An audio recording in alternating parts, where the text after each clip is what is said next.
waiting for Sandy to start.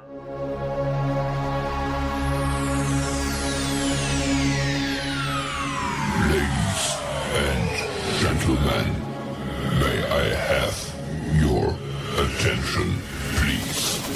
The show starts in 10, 9, 8, 7, 6, 5, 4, 3, 2, 1, go.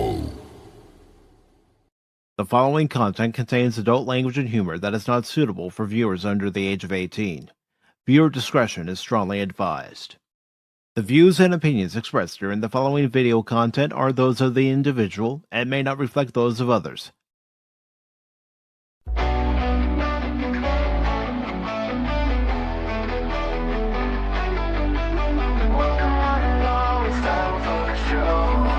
Pacific414 for Pop Talk is here.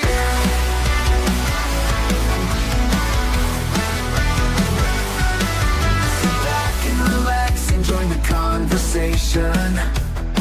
We've got Baron, Orman Tagge, Cashmoney007 and even Mike too. Pop culture, entertainment, news and reviews. Discussions are had, opinions made from the panel to the chat. Everyone is welcome here. Reactions, watch parties, and special guests. We like to have a good time. Pacific414 for Pop Talk is underway. Pull up a seat, we're inviting you to stay. Articles, collectibles, reviews, you say. Baron, Cash, and Mike bring the fun tonight. Now sit back, relax, enjoy the show.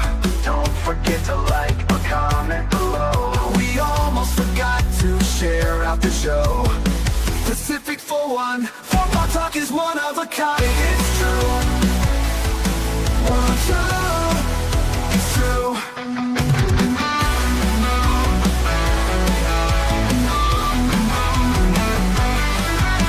Sit back, relax, and enjoy the show.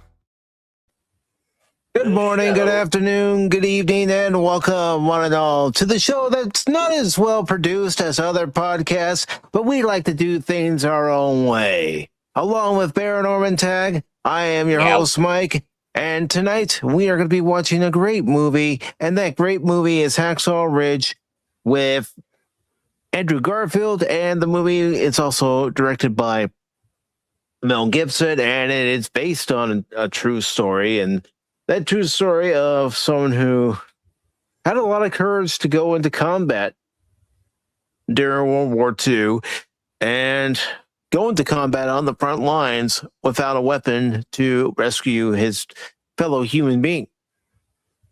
And that is Desmond Doss. This is based on his story of what he had to deal with when he was on Okinawa.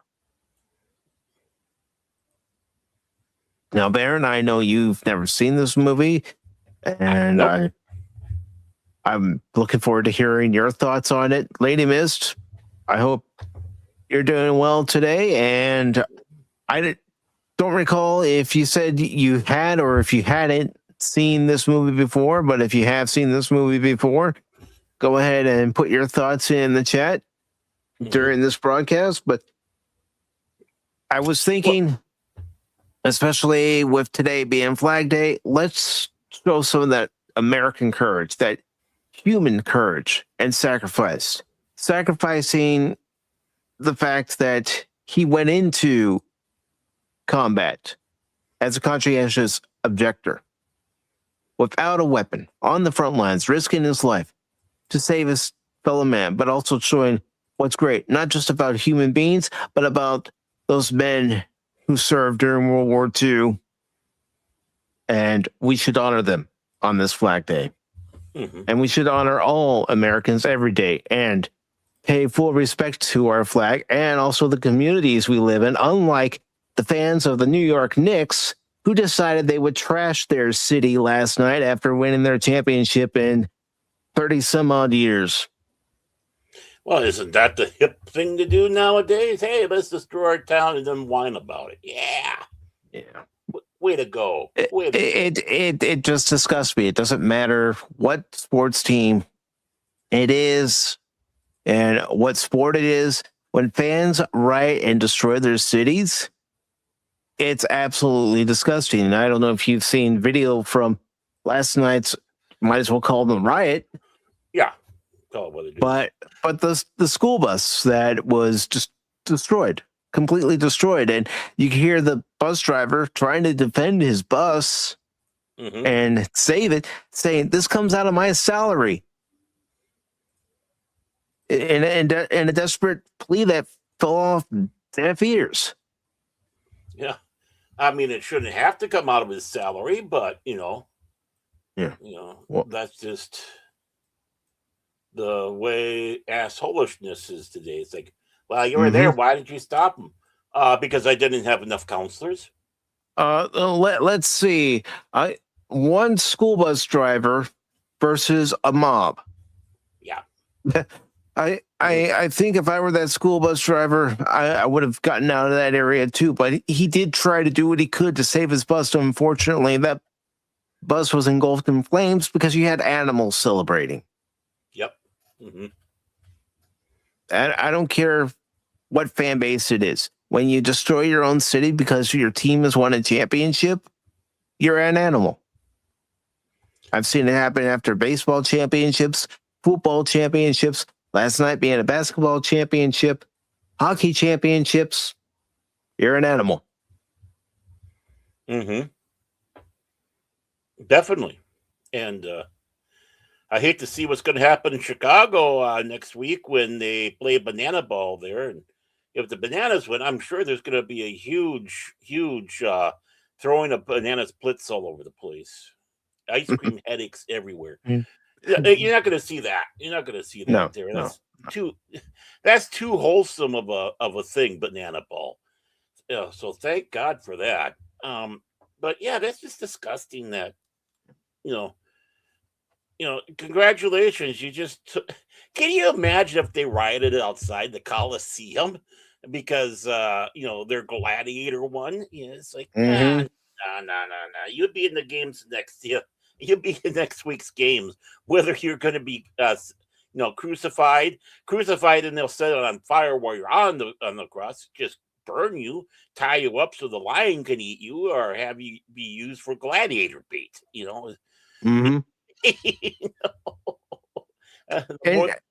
What a hell of a show that will be. Yep, and Lady Miss, yeah, you're right. Sports fans have been doing that for years, but it's gotten old. Why are you going to destroy your city? It's getting worse. And yeah, it's gotten worse. And that mayor of New York, he's a complete joke to allow that chaos to happen. I didn't see anybody from the NYPD out there in Times Square trying to, bring order to chaos. Well, they had the counselors, though. They're the ones that started lighting the fires. It's just ridiculous. I'm tired of seeing it. I mean, you know what, Baron? There's only one sports championship where I didn't see the fans riot, and you can look it up. It's available.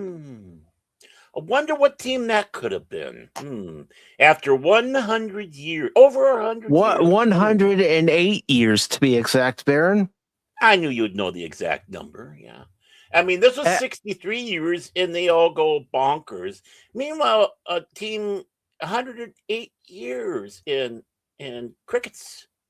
Well, no riots. There were no riots when the Cubs won the World Series 10 years ago.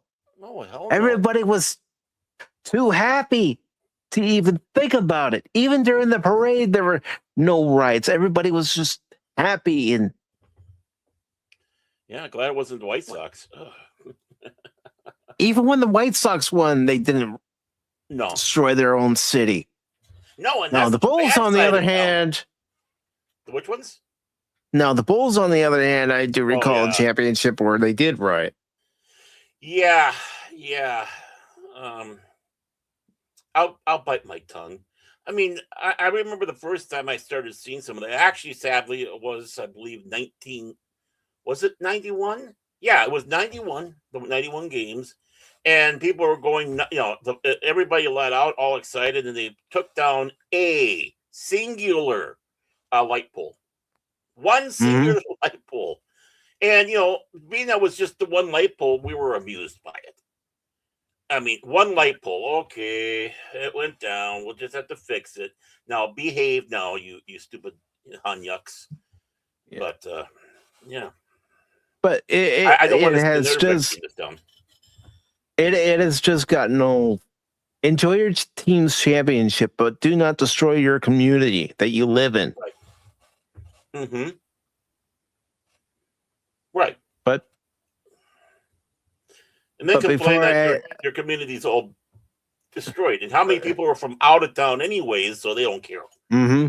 Yeah. Yeah, I mean, people that are bussed in from out of town. I heard people who are tourists. Yeah, I heard Taylor Swift really started a whole campaign, breaking windows and stuff like that. Allegedly, YouTube. It's actually a joke, YouTube. So, and I don't care about you Swifties. You can go F yourself. No, I just find it absolutely disgusting when people destroy their communities over a championship, over a meaningless championship. It's the team that gets the trophy and the reins and the extra bonuses. We fans, we have to pay for the championship merchandise. I'm not saying I've never paid for championship merchandise. Obviously, 10 years ago, when the Cubs won the World Series, yeah, I did buy several items. I'm guilty. But actually, I got my signed ball from Tom Kelly at the start of the season when nobody wanted to touch Twins merch. But I mean, honestly, it is meaningful. It is meaningful if it's done properly because it brings a sense of community together, right? As this stuff should be. This is a communion of the neighborhood, communion of fans. And yeah, things might get heated now and then, and you're going, hey, batter, you suck, stuff like that. But it becomes meaningful if it stays to its true place where you're gonna go out there. Yeah, you might get a little loud and a little rowdy, right? You might accidentally break somebody's mirror in the car because you're going down the street, stagger, oops, stuff like that. Things that are not intentional. But you just chalk it off as that. But right now, this is not meaningful because it isn't that. It's separating communities. It's separating fans, and and that's the thing. And why? Because somehow along the way we brought up this thug mentality. We basically brought in soccer fans into the ranks. As the old joke goes, there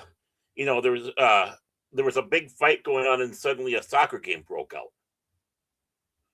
Because how it was it's horribly. I mean, maybe it still is over in Ireland and North England, Manchester, stuff like that, where the people, the crowds, the fans, whatever, they would get into some big brouhahas. And of course, then you watch it, and all the players are standing on the field. They're looking around, going, "What the hell, Mike?" Hell, Tim, even I remember when fans would storm the field after a team won a championship. That was still happening in the 80s. Yeah, storming the field is one thing, really honestly. I mean, you might, the pitch might get a little bobbled up, but that's why you have a greenskeeper. It's like, get back to work there. The season's over, so quit your bitching.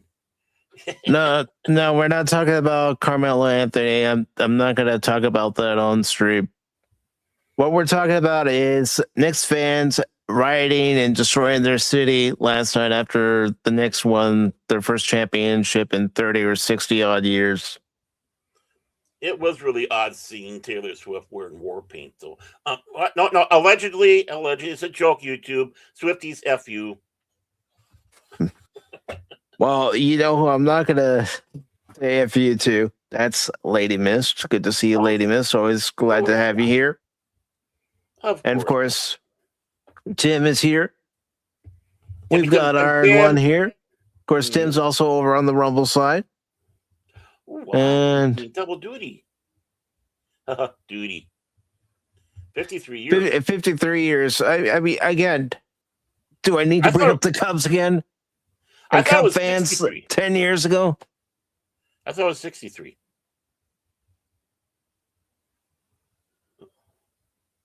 No, it's not the same crap. We're just choosing not to talk about Carmelo Anthony. We're talking about something else that happened in the real world.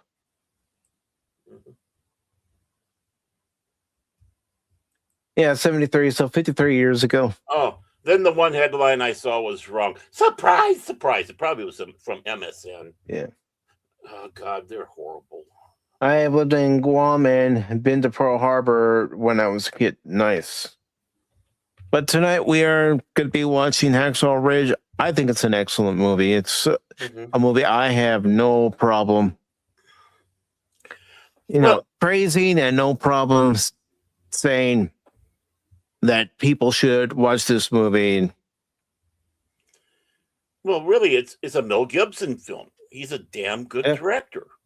He is. I mean, yeah, and even though he was blacklisted because he got drunk and said untoward things, oh my God. But of course, a lot of people came to his defense because, well, people know who Mel Gibson is. Doesn't matter if he's right of center, and he's part of the more conservative sect of Catholicism. I mean, his father really was. Yeah. And his father believed that if you were not Roman Catholic at all, you were going to go to hell. So it's like, you Protestants are all going to hell and such. But other than that, he has proven himself to be a damn good director. And I know that what was the one film he did? He even starred in it, a Vietnam film, and they said that was a lot of veterans of the war were, it was kind of brutal on them because they could really feel the flashbacks. They could almost smell the smells and stuff like that because of how well it was done. So, you had these guys, they weren't going to see it, not because they thought it was crap. It was quite the opposite. It's like, oh yeah, it was, yeah, we were soldiers. Thank you so very much, Tim. Cosmi is what we use to do the watch parties. You know this, Arnlund. Yep. And it's taped to the top. Taped to the top with Scotch tape so you can see through it. It's pinned to the bottom on YouTube, pinned to the top on the other platforms being Blaze and Rumble.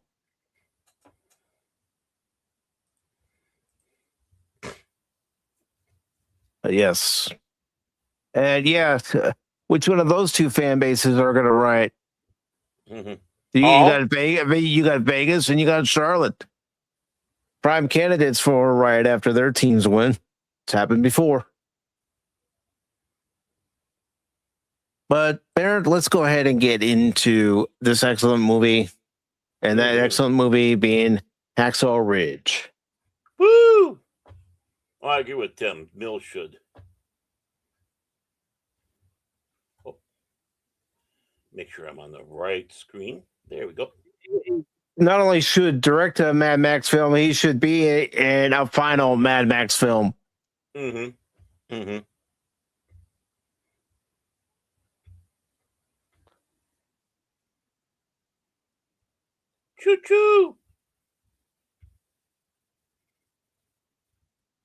Now they could do some of the special effects better. Oh, no. Okay. Oh, that's the opening. Okay. I know what it was. I'm just being a smart ass. I know you are.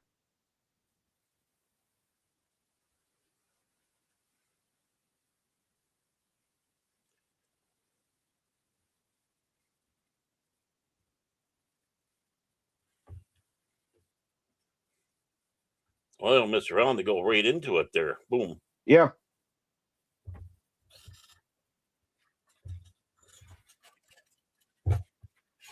And yeah, they really got into it there. That's the one thing about Mel. He's not going to hide the brutalism. of war. No. And that is some of the complaints that people were making about this movie. Oh, it's too violent. It's a war movie, you dumbasses. Yeah, they didn't say that about the other ones that was out there by other directors that were just as brutal. One with Tom Hanks um, was in, and yeah, it's like, this is not to glorify war. No, it's to show that war is hell. War is brutal. I mean, you take a look at Braveheart. That was a violent film.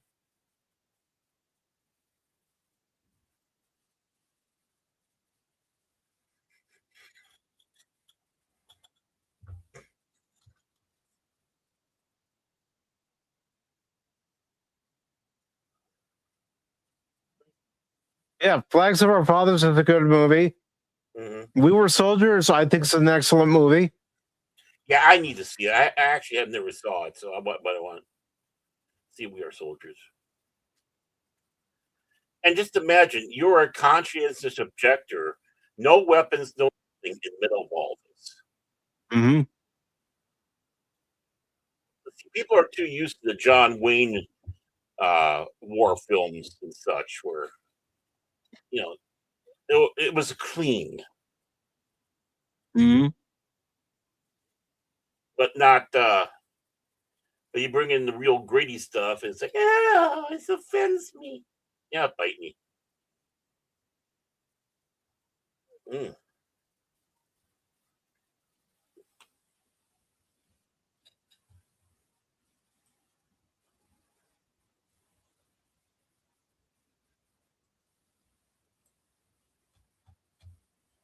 Yeah. The Japanese would have kept going. Yep.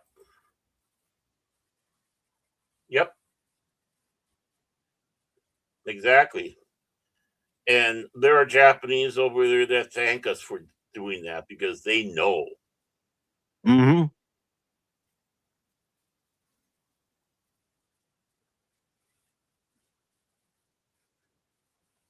Even with a lot of the propaganda they're taught over there, because they're kind of given the Baghdad Bob treatment sometimes with World War II. Mm-hmm.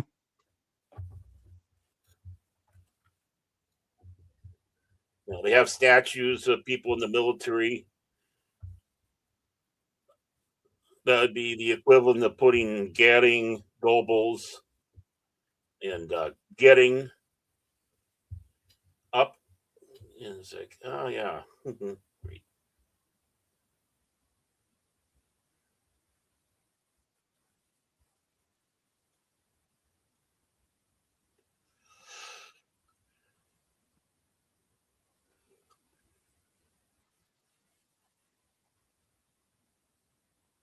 Mm-hmm. Of course, that's Yep. Hugo Weaving. Mm-hmm.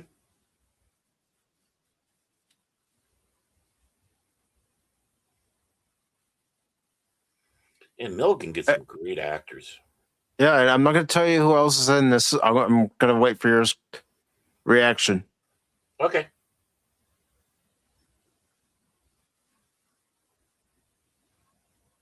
The only hint I'm going to give you is the man's been in some comedies.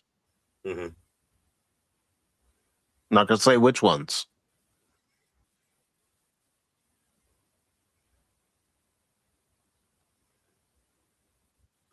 Veterans of the Great War. Mm-hmm.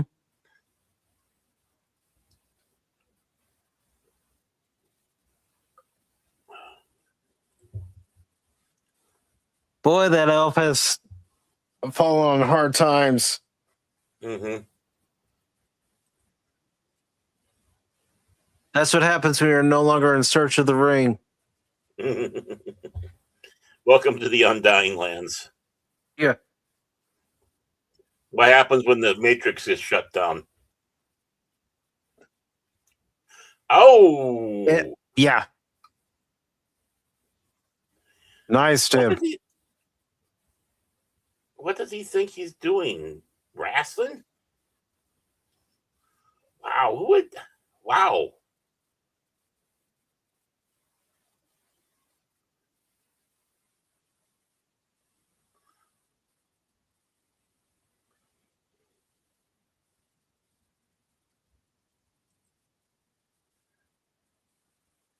Tim, have you seen this movie before?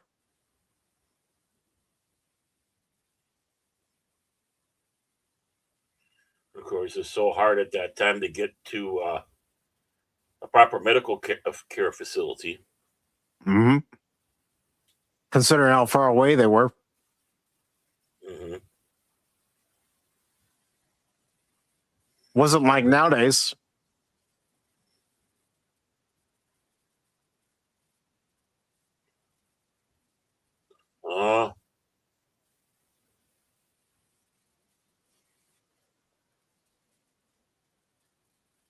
Cain and Abel. Mm-hmm. And Tim says he has seen Hacksaw Ridge.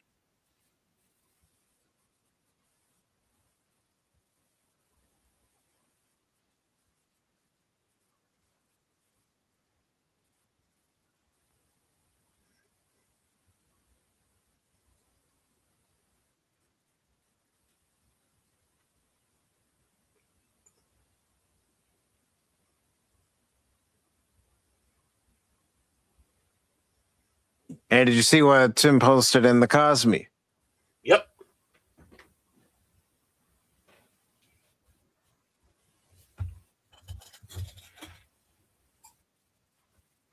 Very nice, Tim.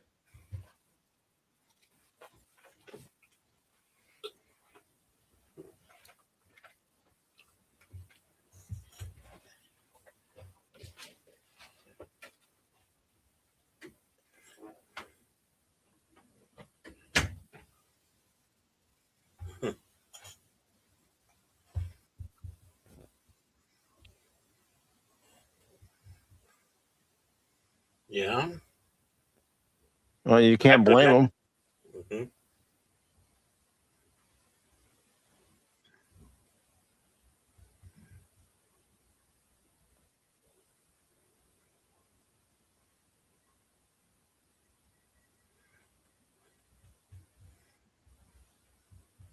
Yeah, they do. They absolutely do thank us because they know how far their country would have taken it. Their people would have taken it. It would have been a slaughter because they would have been met by old men,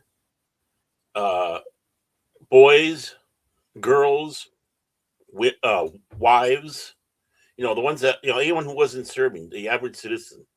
Mm-hmm. And they're basically being brainwashed by the emperor and the powers that be, and telling them that, well, this is what happens when you let the barbarian, and us, the barbarian, where they're going to come in and they're going to do basically all the things that they were doing to China.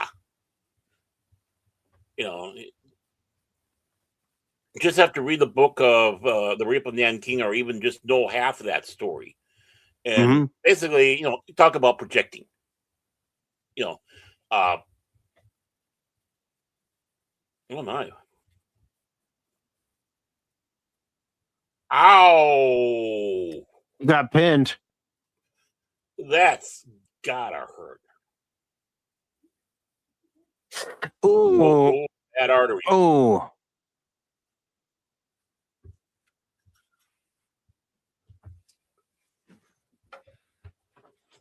Yeah. You gotta stop the bleeding. Gotta slow it down. That's why he's grabbing the belt. Well, yeah, because he hit that artery. Pittsburgh Hospital.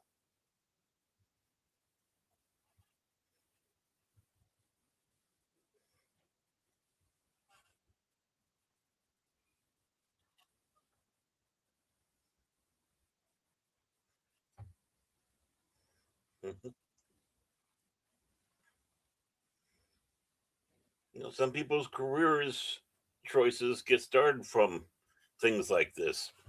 Mm-hmm. And back when you had hospitals that you had the penguins all running around, we need to have hospitals like that again. Where I was born, St. Francis, it was just filled with nuns. That's where my mom learned to become a nurse, was in New Jersey. Mm-hmm. At a Catholic nursing school. Good. At least you spotted the one that's not a nun guy.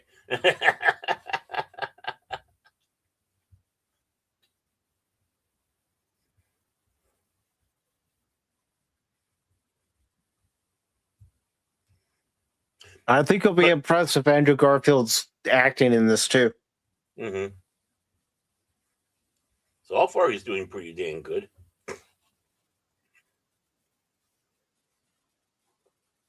I think it helps. He has a director like Mel Gibson too. I was just going to say that. He doesn't have to worry about Lucas going faster, more intense, faster, more intense, more intense, faster.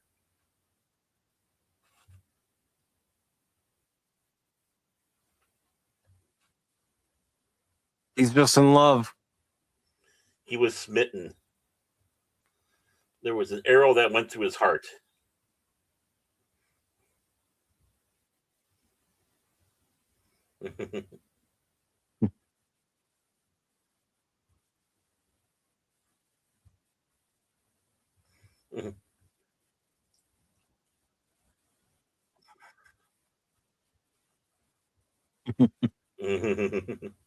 She's got pretty eyes. Yep.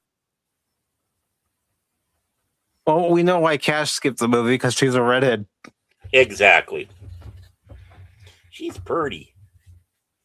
But you were saying someone who's going to be in this film who will be nameless now is known for his comedic and such. Yes. And that's not surprising, because a lot of the people who are comedians aren't given the credit for being able to perform a role serious. Well, think about Robin Williams. Yep. And it's like Ed O'Neill was going to have a role, or they did film his role in the Few Good Men that they had to take out, because when they did the test screening, people went, "Oh, hey, it's Al." But it's like, he was a serious actor before Married with Children, but it's having that comedic timing helps you with dramatic as well. I mean, you had John Candy do serious, Rodney Dangerfield, many that did, and they didn't even crack jokes or anything about it. You just if their role was 100% serious, you didn't get a laugh out of them. And see this diorama that Tim posted in Kosmi about the battle. Oh my! And that's Legos, or yeah, Legos go to war.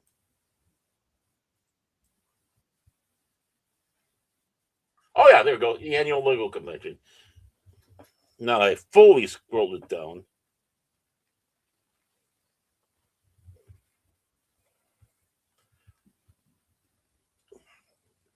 This is stuff that Mel likes to do, though. He loves to have the world be part of the cast. Well, that's part of world building. Yep. That's part of giving everybody the setting as far as when this movie's taking place. Mm-hmm. I think for this film, it really helps.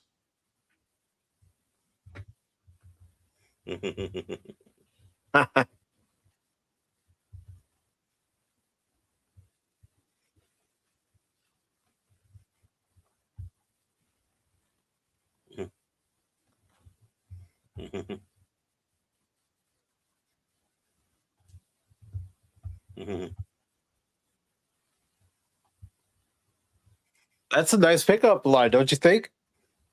Yeah. Yeah. Well, all those are corny,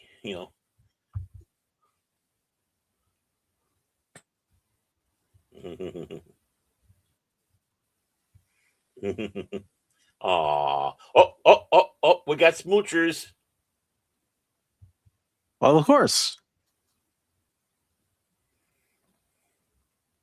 They're sucking face in the first row.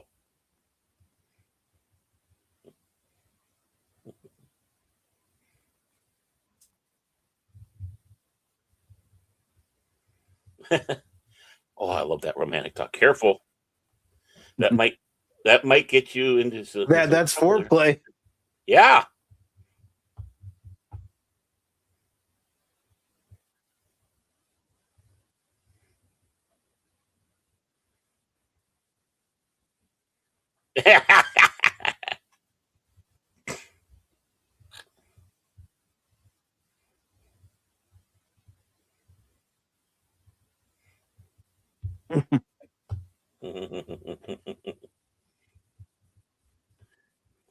and what's great about it is this guy is a simple man, not a simpleton, but a simple man. And just because you're a simple man doesn't mean you're not smart. There are plenty of people who are simple folk Mm-hmm. who are very intelligent. Mm-hmm.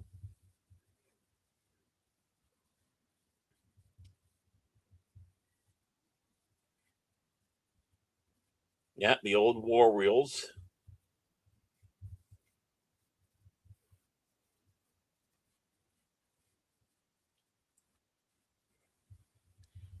And you know, with Mel, he's going to actually try to use real ones. Yeah. And why not? I mean, you're in the ooh, on the first date. Come on, that's not protocol.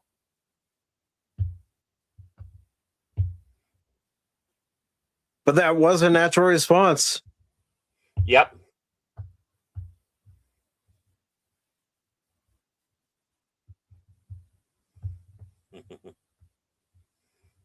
Oh, she's got the vapors now. Well, this is a Virginian one.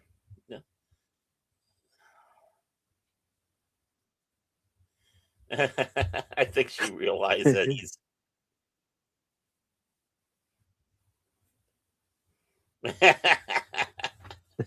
He's in love. Yeah, he is.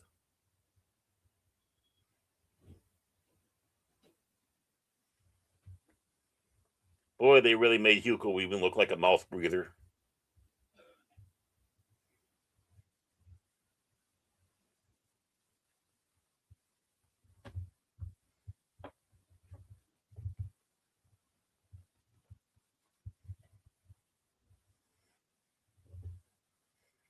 Besides, he probably would have been drafted anyways.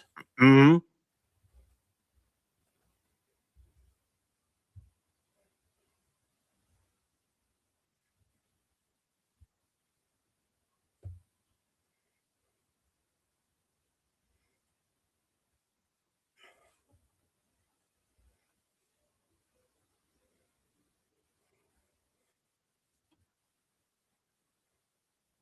You know, that is one thing that we need to get back to, not just in this country, but as a society. Eating dinner around the table as a family. Mm-hmm.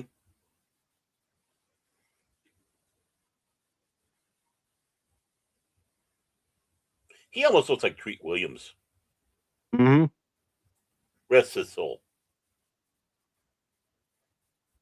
And Tim says, I'm a semi-pacifist, conscientious objector. Don't want to fight, but if I'm forced to, I will. Might as well join up now before they pull your number out of a hat. Yeah. Well, it was happening. Mm-hmm. Yeah, it was like, it was almost instantaneous when they started pulling the balls out of the, like a bingo. You're at a bingo parlor. Mm-hmm. Get the first people drafted. I mean, how would you have felt being number one on the draft? It's like, oh boy. But the thing is they were all hyped. Those that were there, they were all hyped up. They were all psyched up. They wanted to go. They wanted to take out those, well, in this case, when it first started up, the Japanese. But then, of course, Hitler said, "Okay, I'm going to go to war with you too." And it's like, okay, let's go after those nasty Jerrys over there.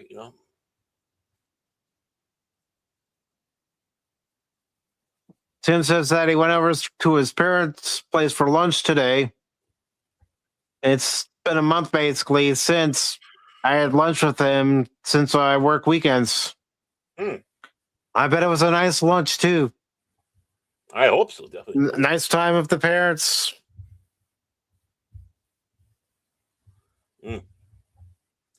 Get down there and help her up. You got to do the little push, you know? Be a gentleman. Come on, man. Yeah, one hand on one cheek and one hand on the other. Come on. It's good to see Joe's atmosphere with us in Cosmi. Hey, Joe. Hey, Joe. Hey, Joe. No, again, I did not see this movie when it came out in theaters back in 2016. I actually only saw it when I bought it on Blu-ray, but I don't regret buying this movie. Wasn't one of those movies where I went, oh, God, I wasted my money on it. I mean, that's well worth the money right there. You know?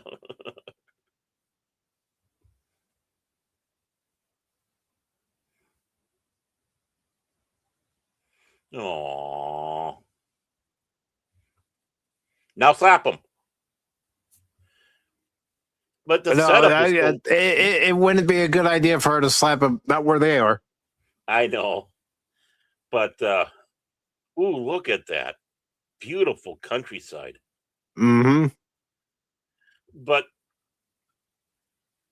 no, it is a great setup where you're seeing where the people are coming from, what their attitudes are, all that. That way it becomes more jarring when it's boom. You throw it into that mess. Yep. Happy Sunday to you, Sylvia. How are you doing tonight? Oh, hi, Sylvia.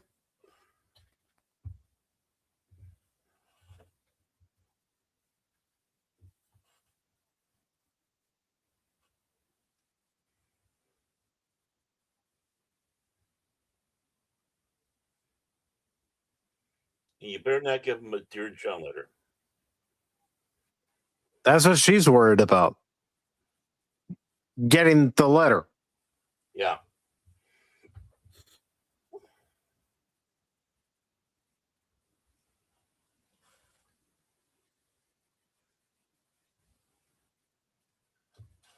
Mm-hmm.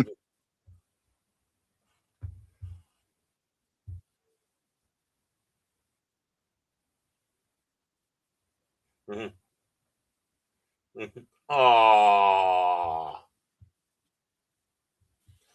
Cash can't handle this smoochy stuff. Well, think about how many of our boys actually did marry their best girl. Yep. Before they went off. Mm-hmm.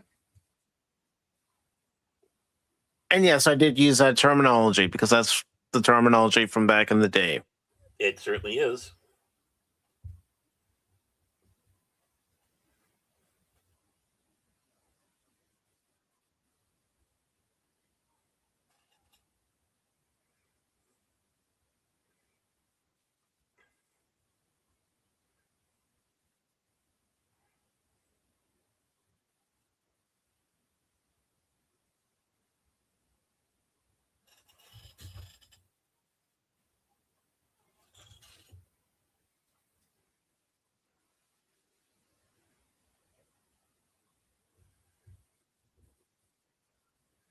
And you can understand where his father's coming from. Mm-hmm.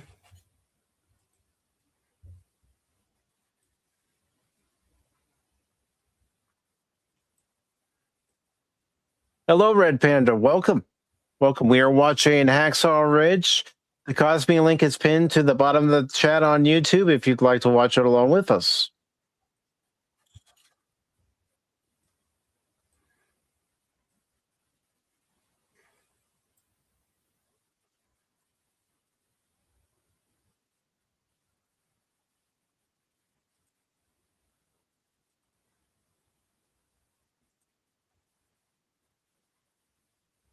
Yeah.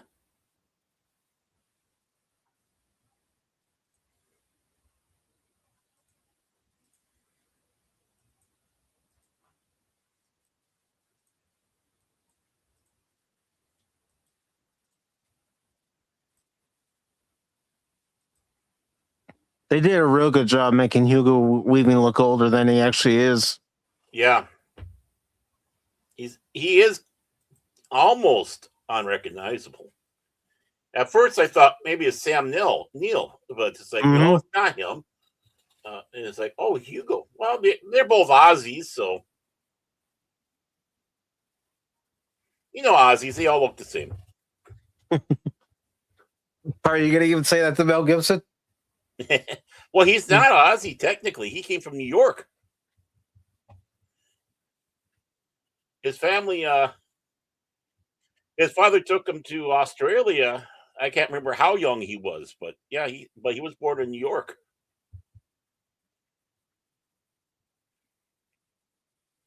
Well, one thing about Mel, he is very patriotic. Mm-hmm. He is. He is.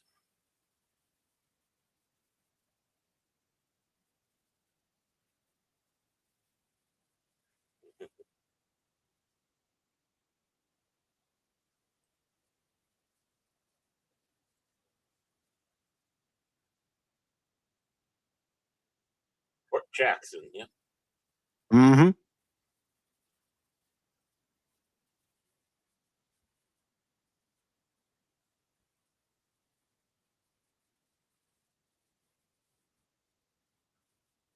Bumsteer. Whoa!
Oh yeah.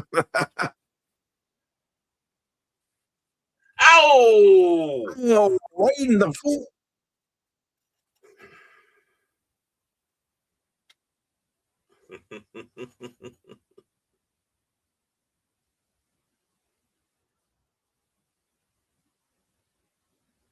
And yeah, I still have Pop Culture Mechanics links in there, trying to get people to check out his channels and give him a sub or a follow. I made sure that I was still subscribed to him. You never know what YouTube does. Mm-hmm.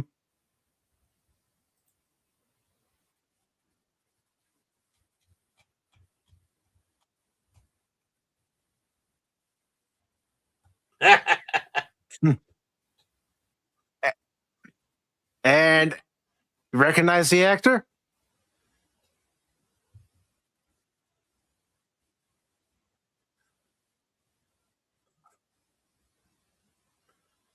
Oh God, who is that? I'll let you see if you can figure it out.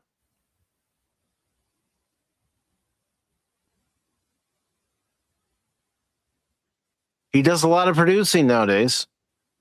That's not Vince Vaughn, is it? It is.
I can already tell you're enjoying Vince Vaughn.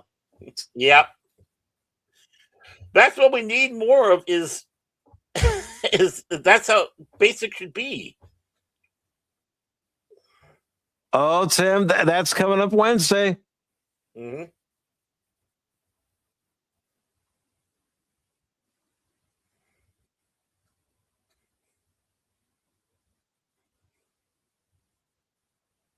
Mm-hmm. Mm-hmm.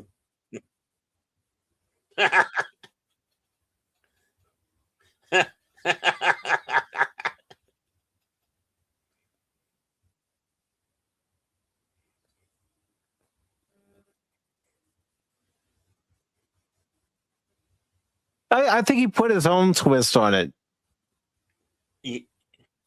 Arlie may have been the inspiration, but he did try to put his own Oh yeah. twist on it. Well, I was going to say before the that night, but how Arlie got the part.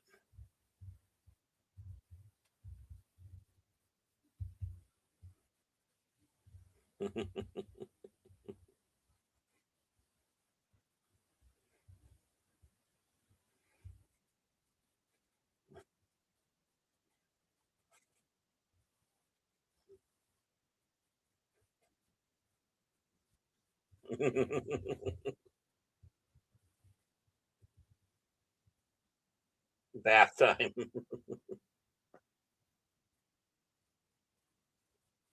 I mean, there's even a little Sergeant Hucka in there too.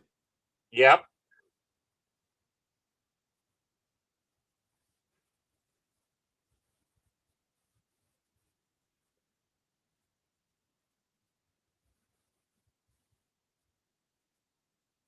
Yep.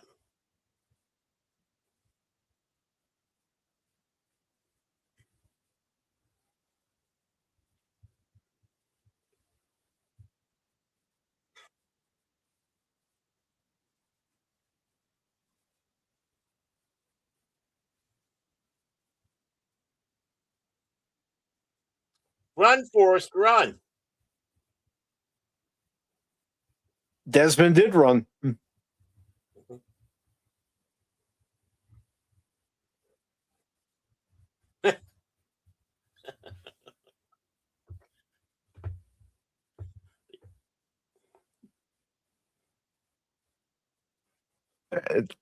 I've never gone through basic training, but it shouldn't be mamby-pamby.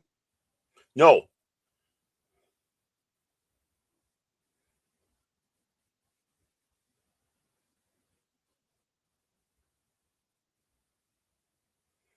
How would you like to be that corporal?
Really?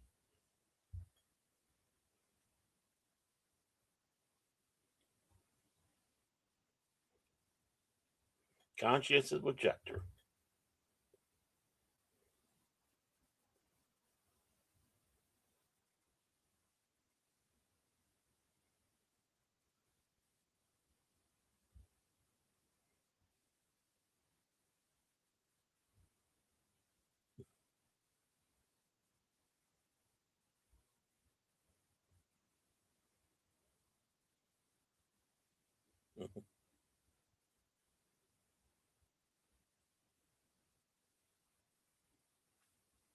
Mm-hmm.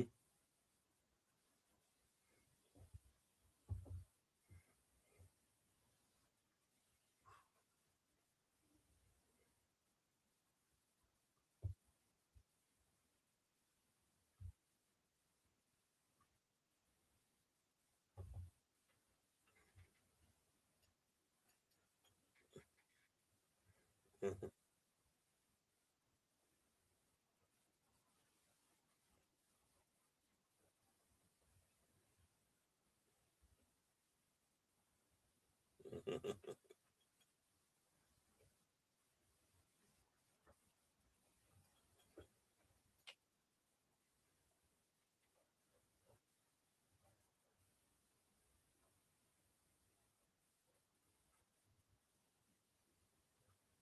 Yeah, and that's what's going to be happening in the movie too.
Mm-hmm.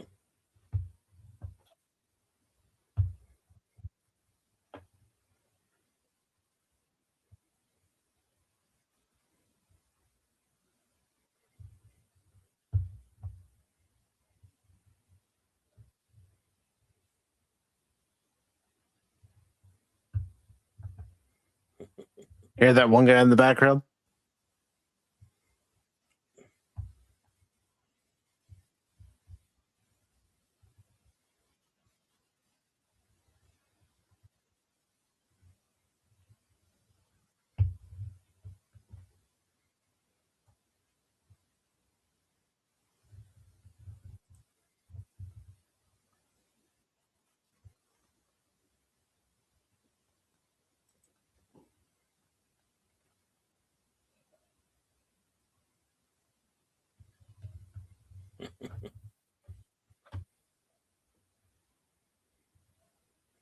But he would be facing scrutiny because he's not willing to pick up a weapon and defend himself during a time of war.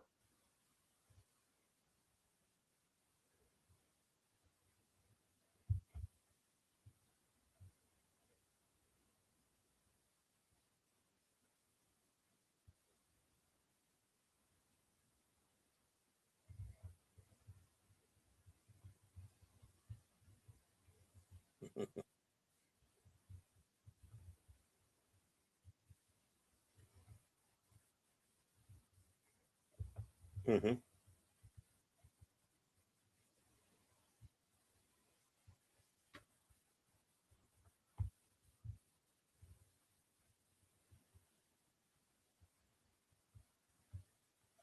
Hmm.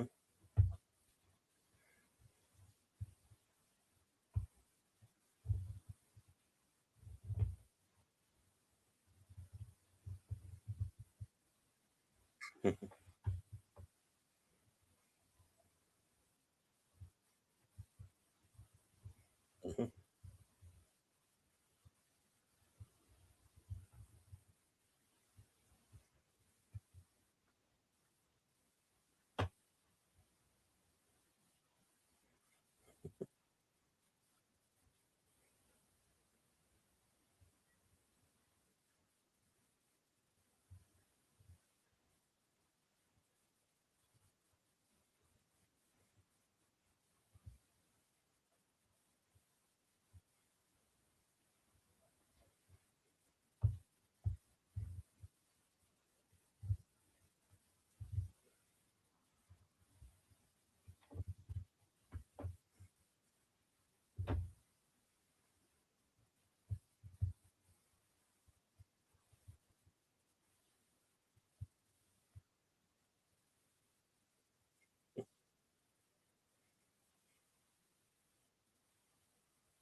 Ah, yes, the 20-mile hike.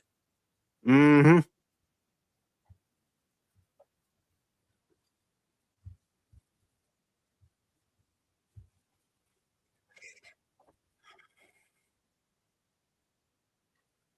Oh, the pillow party.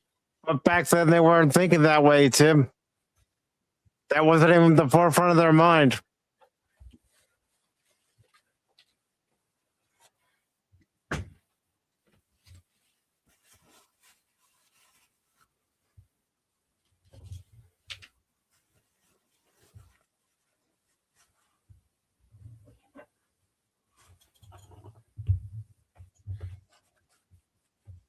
Da-da-da.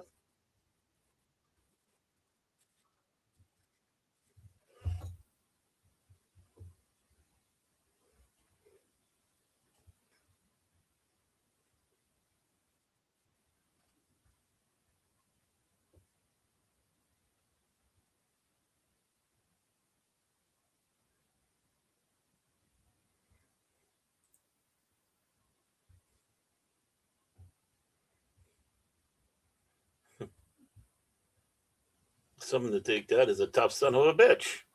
Mm-hmm.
He's determined. Mhm. He's determined to prove his worth.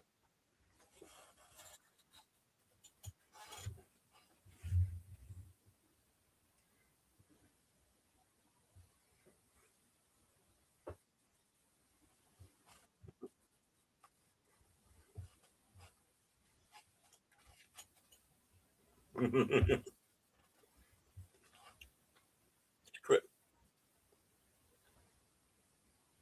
Yeah.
He's telling you.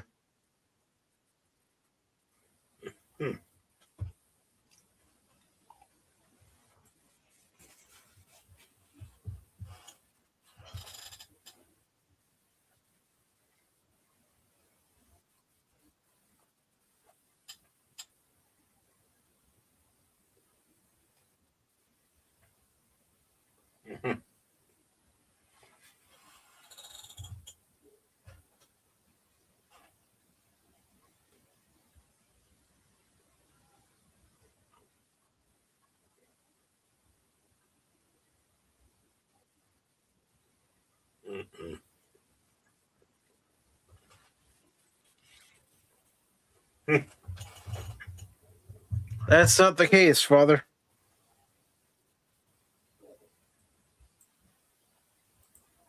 Mhm.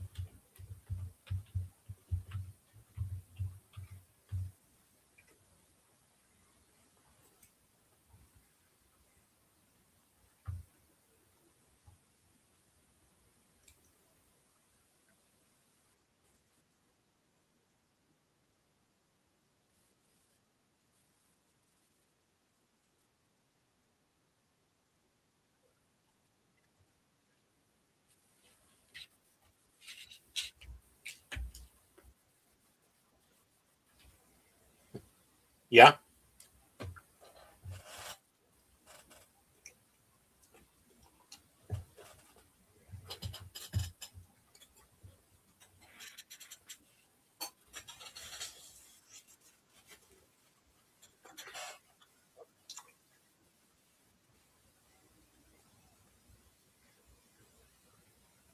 I'll be right back, Baron. You got it.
I'm back. Hey!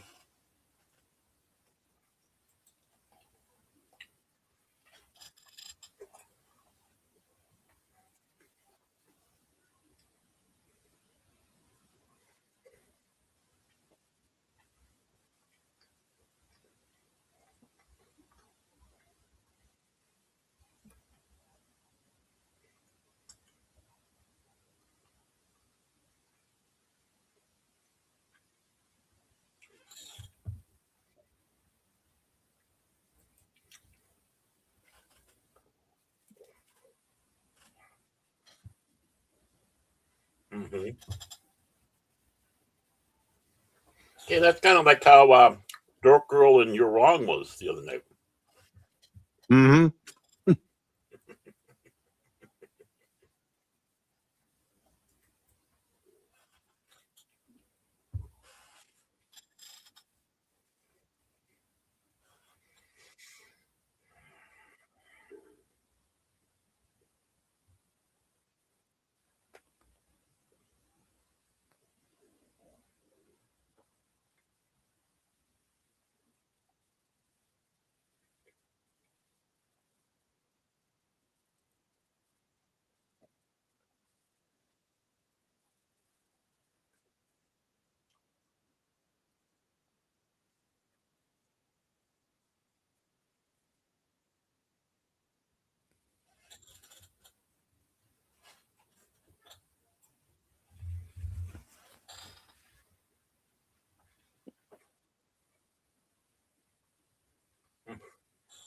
His old Great War uniform.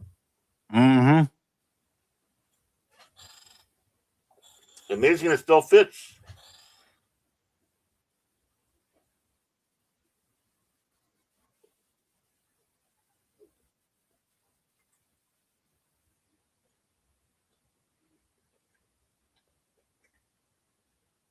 Yeah, just watch him.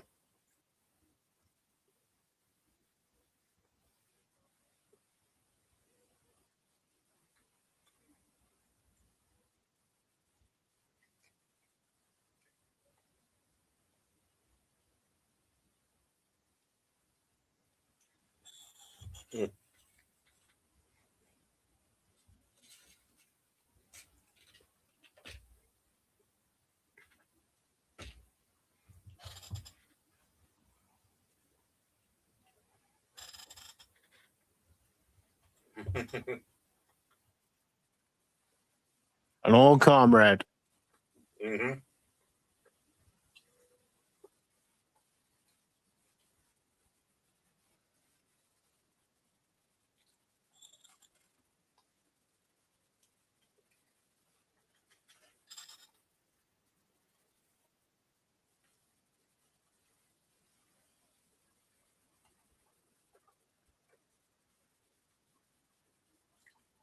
Hello, Anthony. I have no idea, my friend.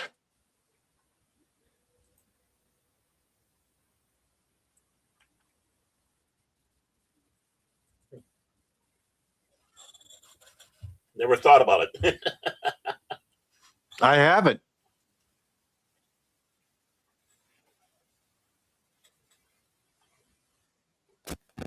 I'm not going to pretend that I have.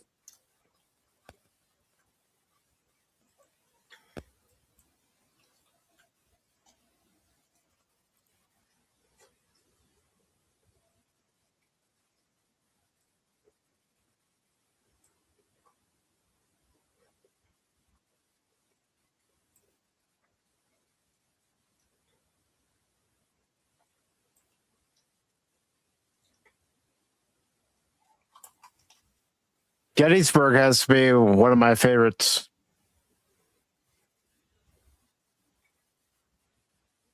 Especially all the effort they put into trying to make that particular miniseries movie, whatever you want to call it, as accurate as possible, because it did have a limited theatrical run when Mm-hmm. it was first released.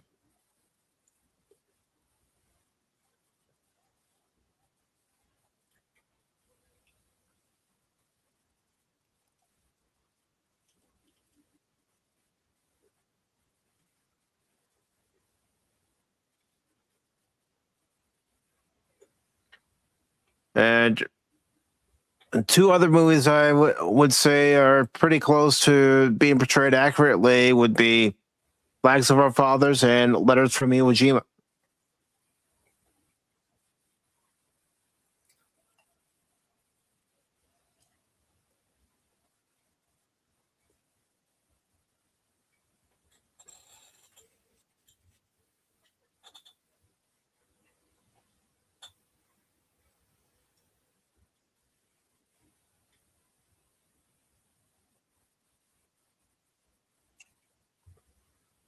Mhm.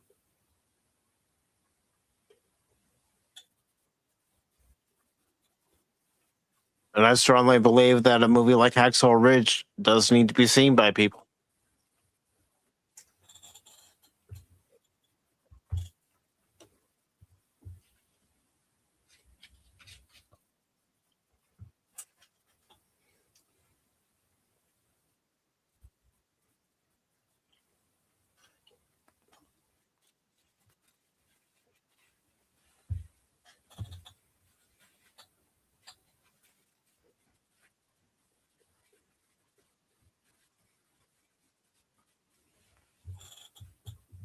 Mhm.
And I outrank them.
Mm-hmm. You bet he does.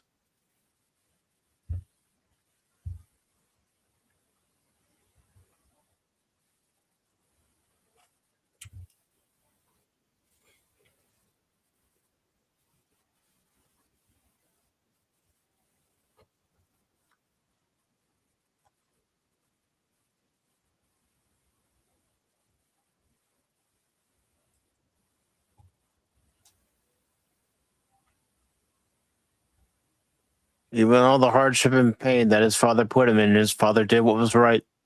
Mhm.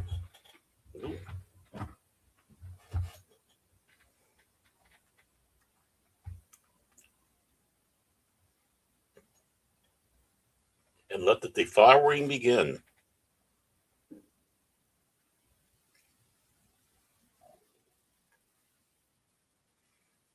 Well, he knows enough about the camaraderie of soldiers and Mm-hmm. the desire to serve.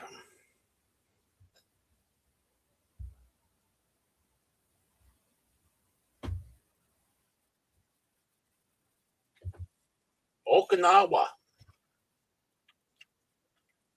towards the end of the war. Mm-hmm.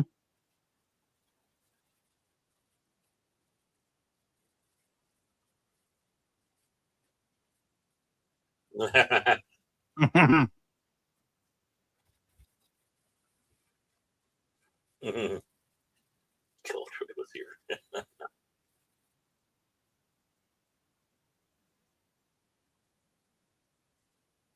Yeah, definitely don't want to be in the way of that tank. No peas.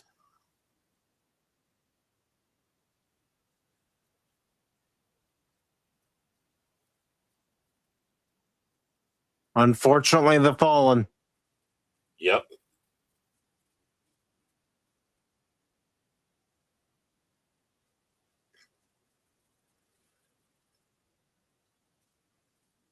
In the broken. Mm-hmm.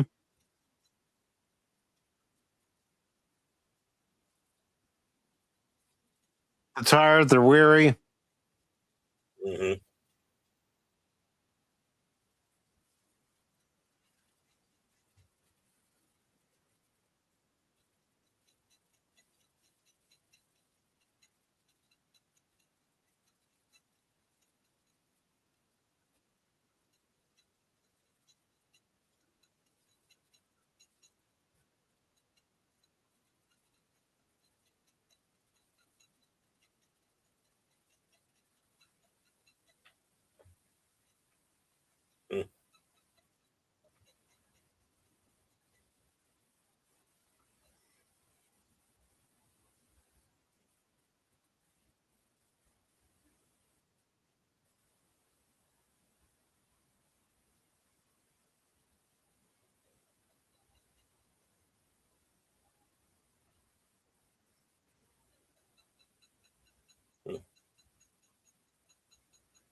Oh, I think that explains.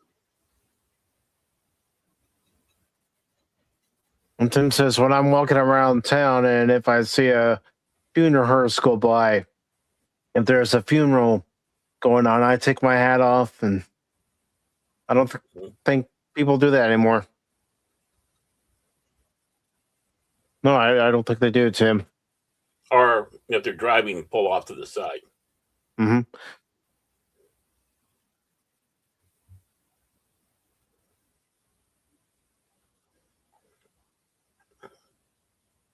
Mm-hmm. Right about that, too.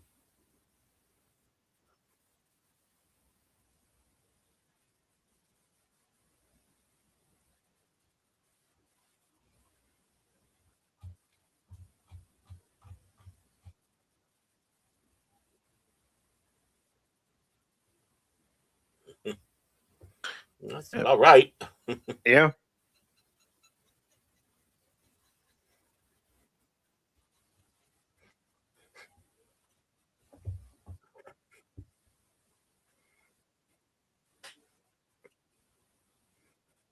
That's the one thing a lot of people just don't understand.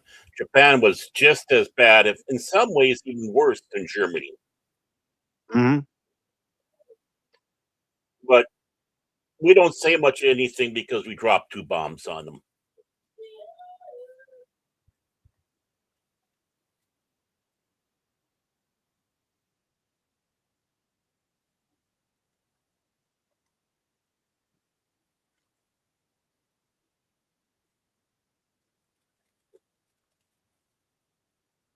Mm-hmm.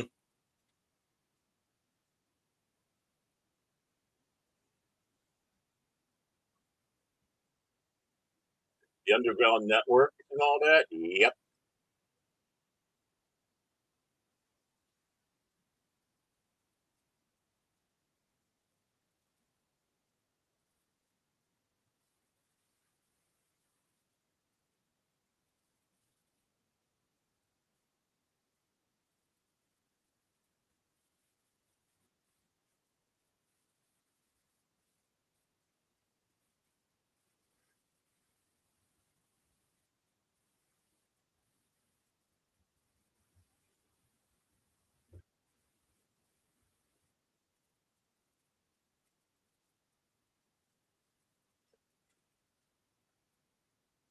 Indeed, he does.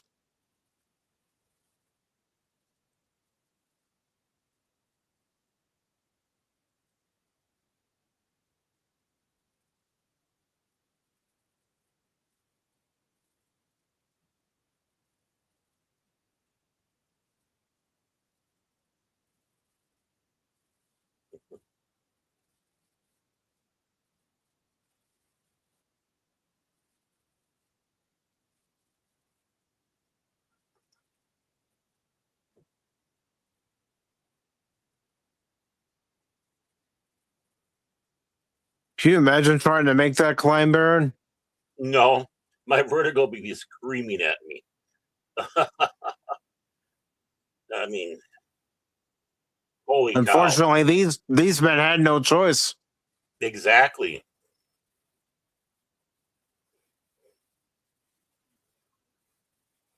I mean, there's just no doubt about it. Hats off.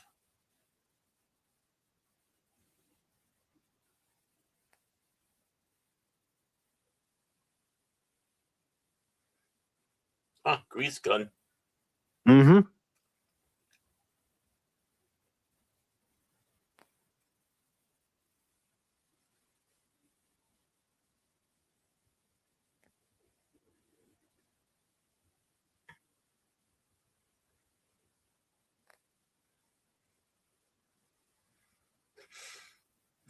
They actually made one that could shoot around corners. Interesting. Yeah, they turned the cyclic rate down, and of course they had a barrel that would turn, so you could put it around and shoot that way across. It was not that. It was effective, but not that effective. And some people don't like how gruesome some of this was, but they're trying to let everybody know and convey this is wartime. This is what our boys saw. Right. Disembodied comrades and enemies too. I mean, yeah. Yep. Just like they did there. Mm-hmm.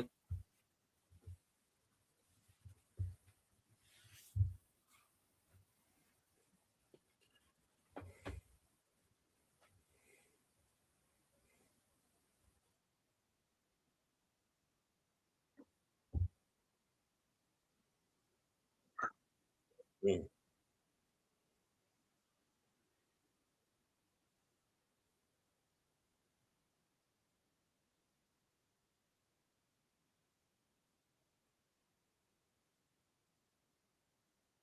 Mm. Yep. Good old fashioned ambush. Mm-hmm. Well, that was a trap.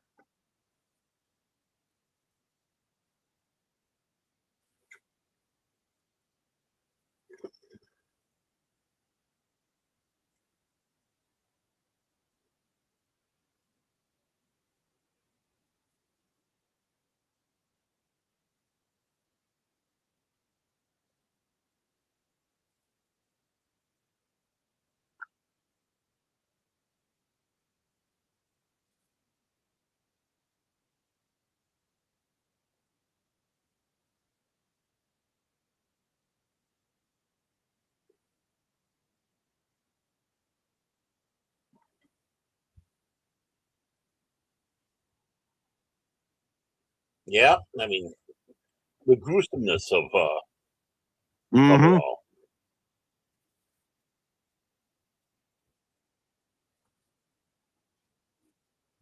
Yeah, it is one, but ain't alive.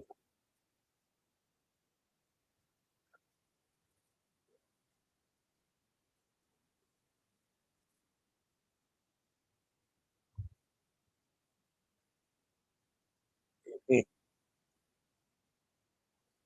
Hell of a backup. Mm-hmm. Yeah, you can't have shotguns in war. That's against the Geneva Convention because it's a horrible weapon. But yeah, we can just burn people down.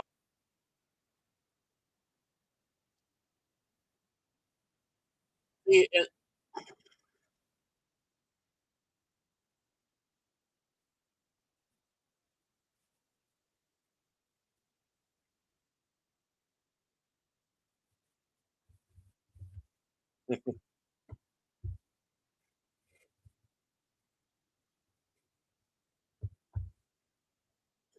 yeah, you don't want to lose your medic. Nope.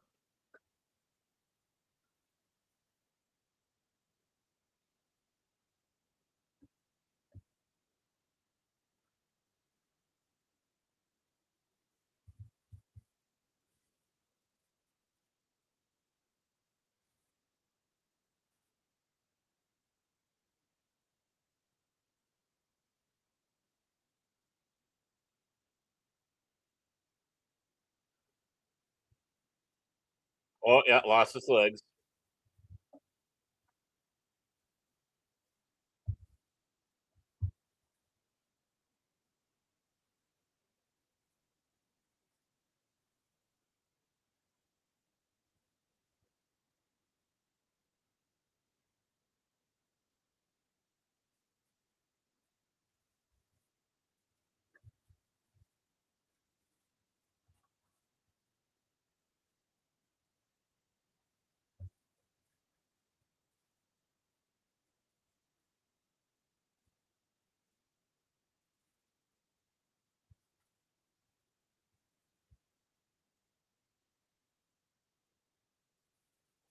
But yeah, still give him the morphine.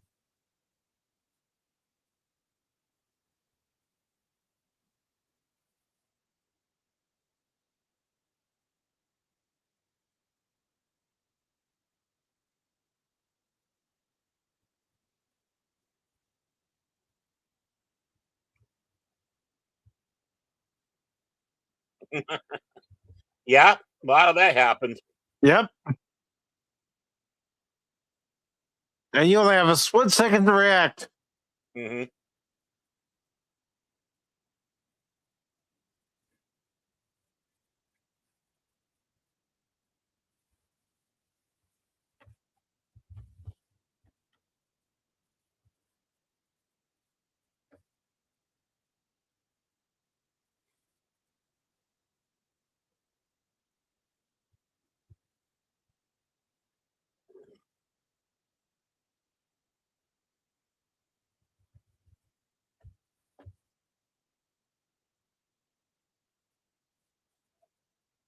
It's like, oh, that idiot. You know that's what went through his head. Yeah, you know that's what he was thinking, but it took guys like Doss to save their fellow Hmm. soldier on the battlefield. Right. But I'm going to go after. I'm going to protect my buddy, no matter how crazy I think this SLB is. I think they can see us more. I mean, I only laugh because this is it's that battlefield, Hmm. and it's like, yeah, I believe it.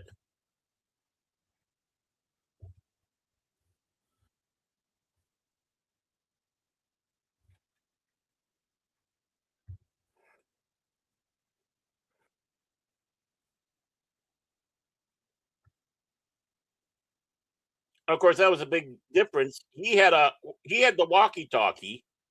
The Hmm. other guy has the no, sorry, the handy-talkie. The other guy has the walkie-talkie when you have the radio on your back, and people don't know that distinction between the two.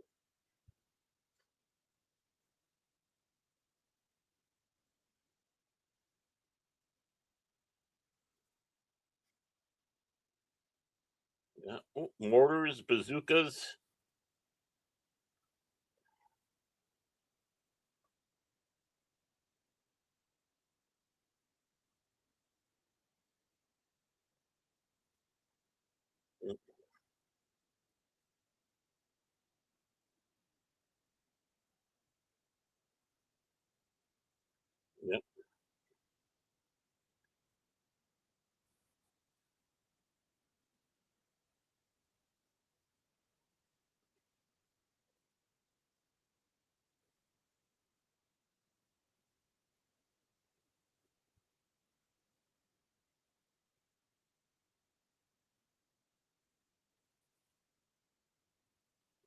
hole hopping.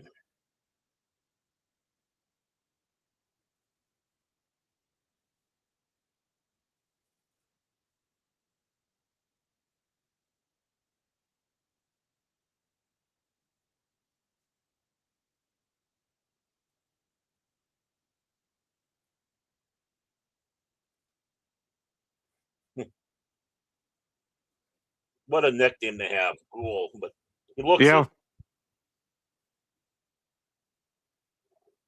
Oh, I heard the Wilhelm scream.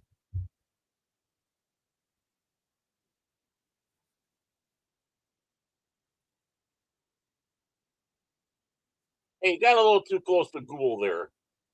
Yep.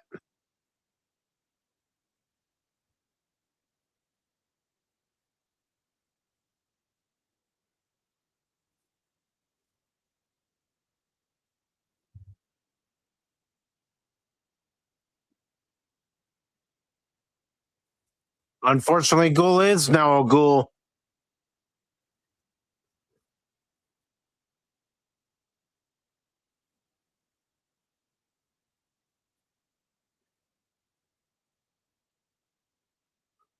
Imagine the balls it takes to do that. All right, party time.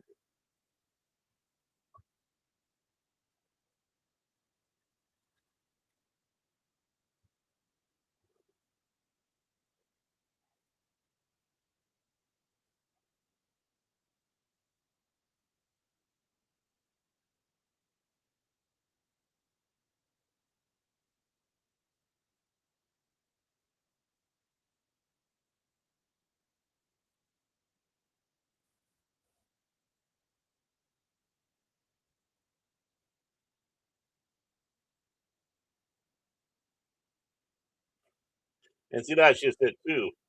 The Japanese Hmm. showed no mercy.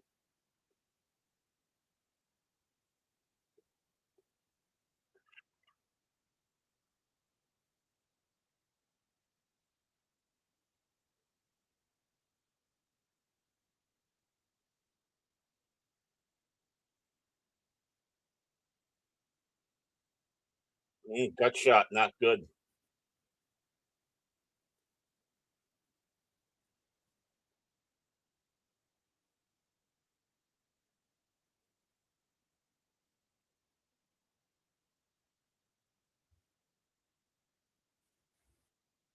Yep. That's a way to get your bell rung, but that's also a good way not to get blown up. Exactly. Take a big risk there. Hmm. But But that's what other chance do that's you have? exactly. That's the kind of risk you have to take. Yep. You only have a split second to think about what you're going to do. Yep.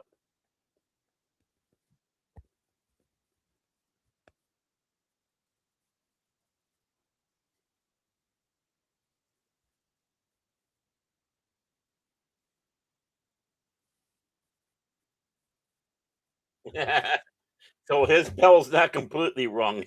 That's good.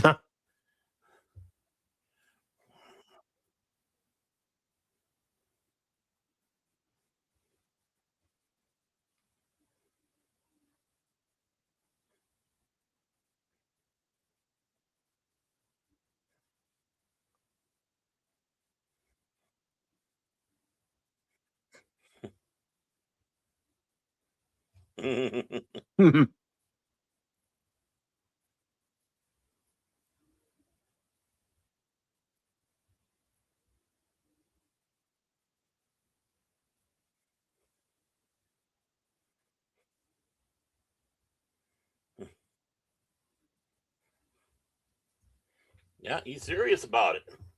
Yeah, he is. What do you think of the movie so far? It's a very well done movie.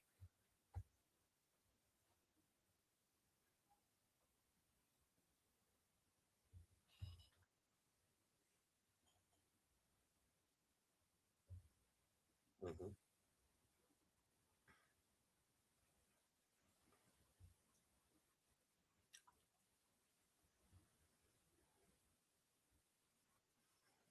Mhm.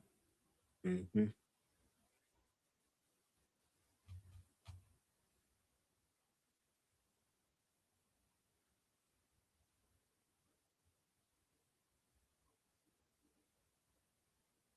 Careful lighting those.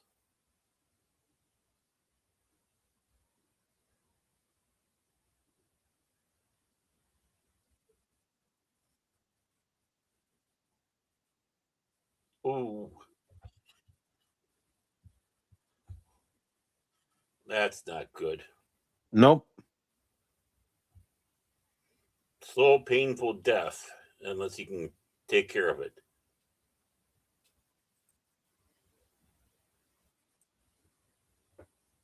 Even they know.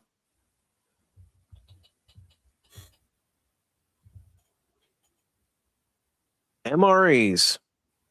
Mm-hmm. Back to know there were sea rats.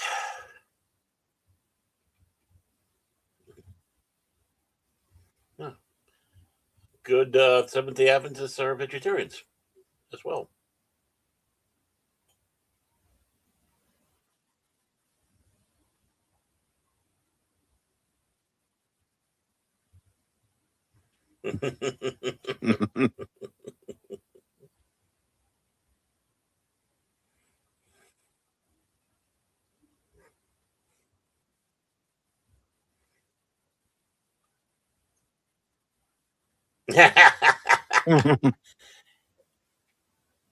Sometimes. Yeah. And this is it, when they talk about, the bonding. Yep. They bond over girlfriends, wives, talking Mm-hmm. about back home and Mm-hmm. When they say brothers in arms, that's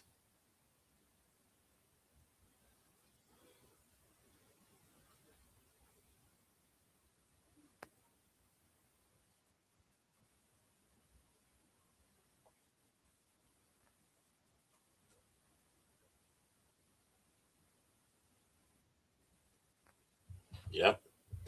Sleep when you can. mm-hmm. Because it may not last long. Mm-hmm. That might not be a good thing. No, it's not.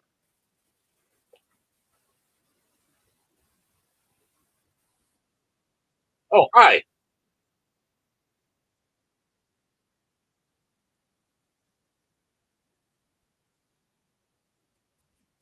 Mm, bad dream.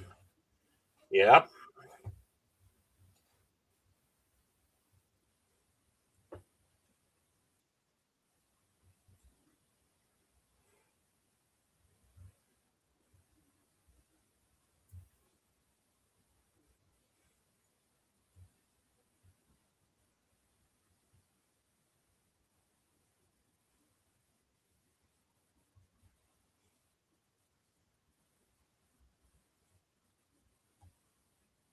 Mm-hmm.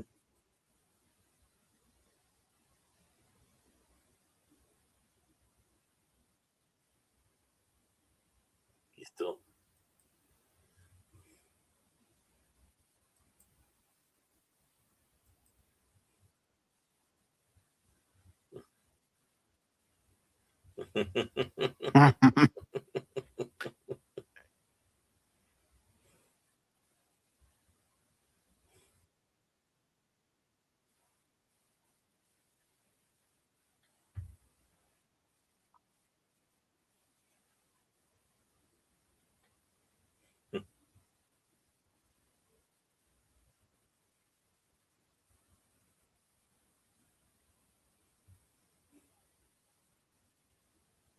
Mm-hmm.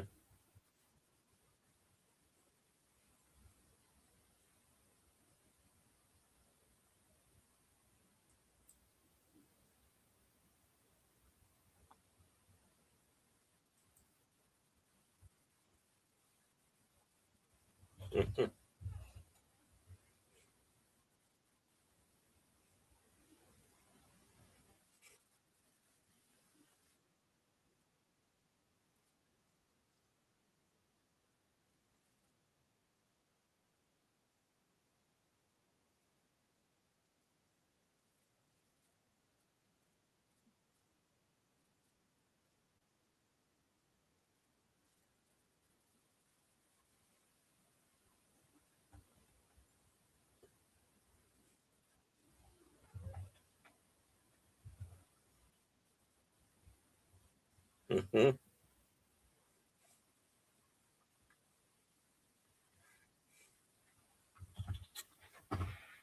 Hey, DJ, what's up, brother? Hey, DJ Ronnie G and his amazing turtles.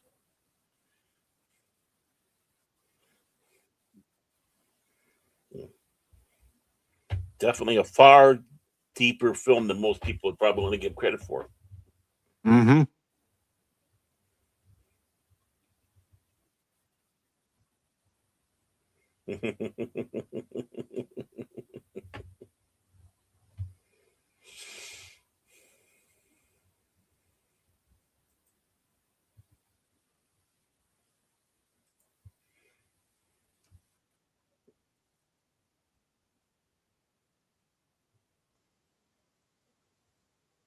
I didn't know you could shout in Japanese.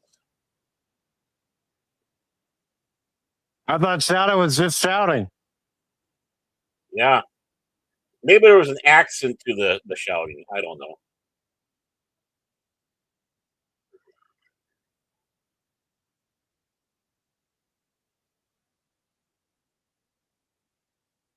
Oh, God. Welcome to your Colonel Custer moment. Uh-huh.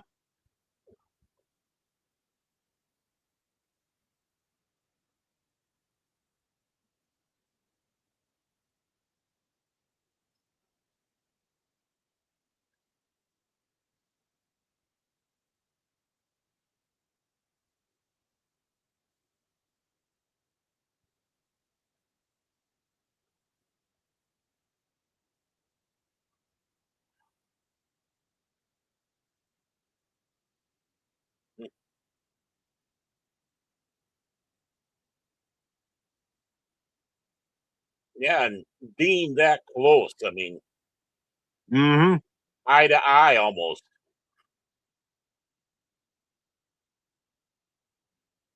It is definitely close quarters combat.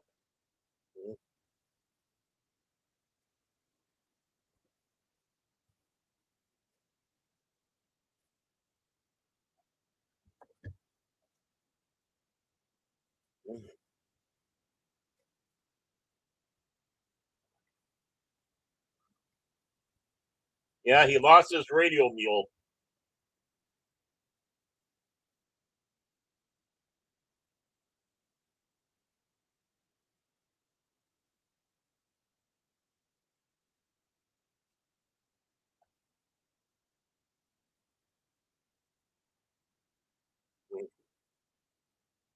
God, that'd be a horrible way to go. Ooh.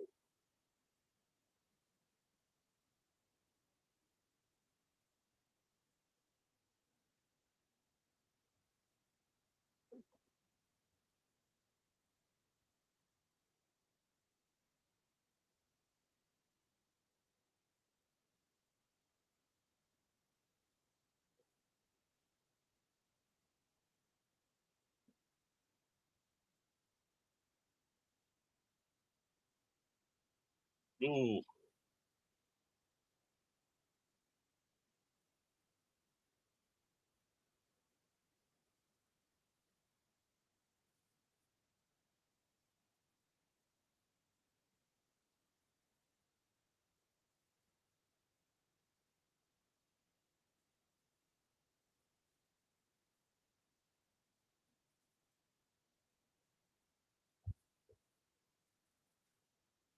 And that was your medics too. Yep. The medics were willing to sacrifice themselves. Mm-hmm.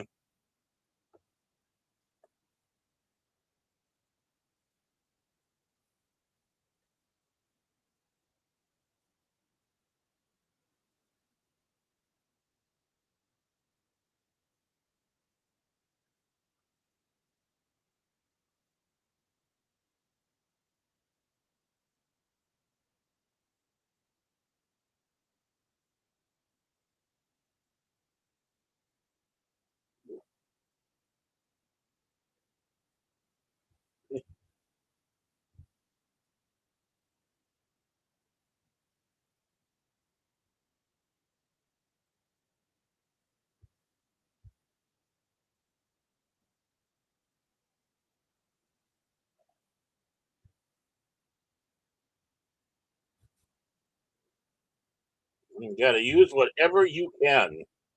Mm-hmm. Whatever's available.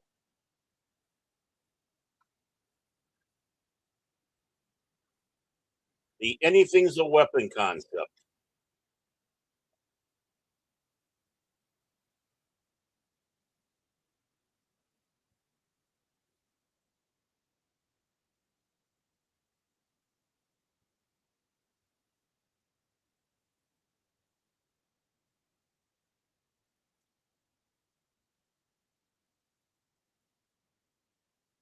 Oh, God.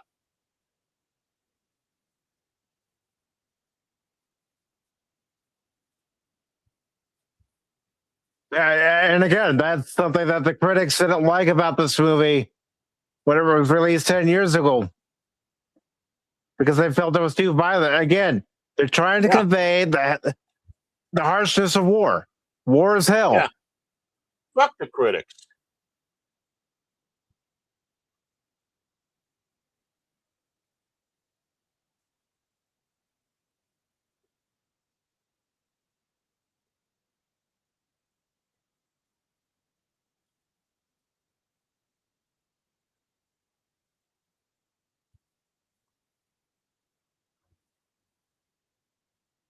You got to believe that those men were scared, Yeah, oh, yeah.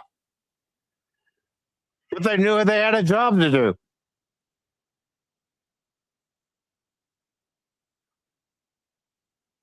And of course, sometimes it's the fact that there's so much in the moment, too, they don't have a chance to until you get into quote unquote safety. Mm-hmm.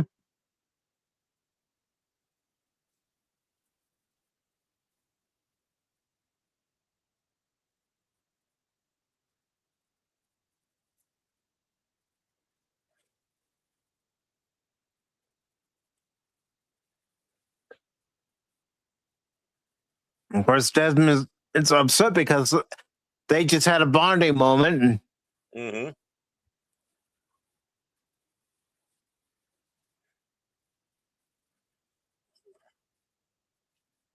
Of course, the doubt, mm-hmm. the confusion.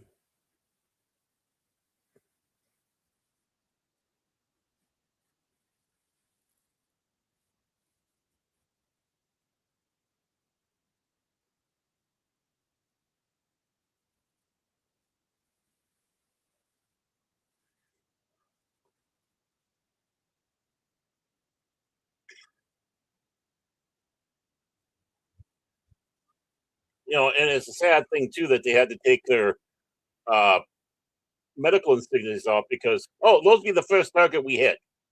It's like Mm-hmm. you schmucks. That's not how it goes. But I'm going to say it again. The Japanese were absolute monsters in World War II, and they don't get the proper villain, villain, villainized properly. Well, a film like this, people probably don't like it because you're making the Japanese look bad. It's like they were. They were willing to die for their country. And they were extremely racist. Extremely racist. I'm not saying our boys weren't willing to die for our country. They were. No. Mm-hmm. But when your emperor's God, literally, in their mind, they, and the emperor says says this, you do it. It's the honor.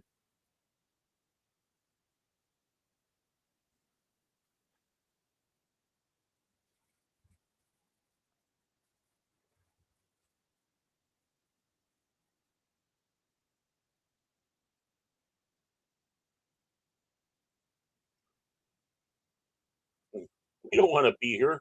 Nasty things are happening.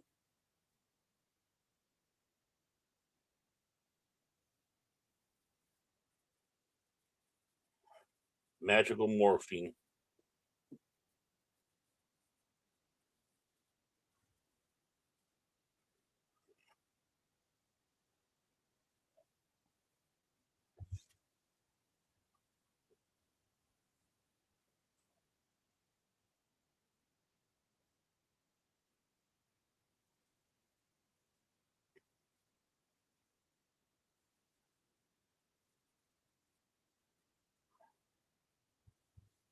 Yeah, now they're starting to look like the ones that came back. Hmm. Shell shock. Hmm. That guy definitely is.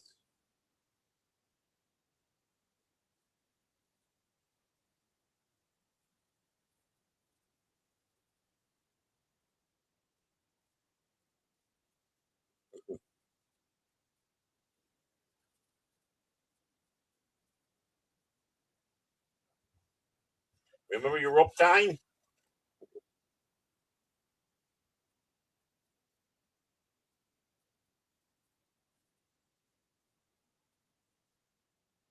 His bra.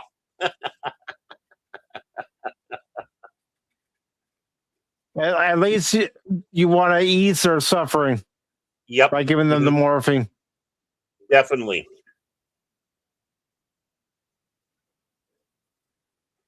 Well,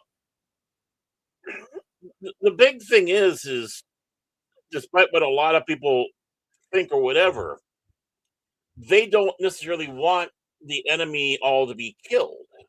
You know, No. whatever side, because it takes more for someone to take care of a wounded, like we're seeing in this movie, right? And they're screaming, they're bloodied, maybe guts might be exposed, and it has that demoralizing effect that Hmm. people want to have.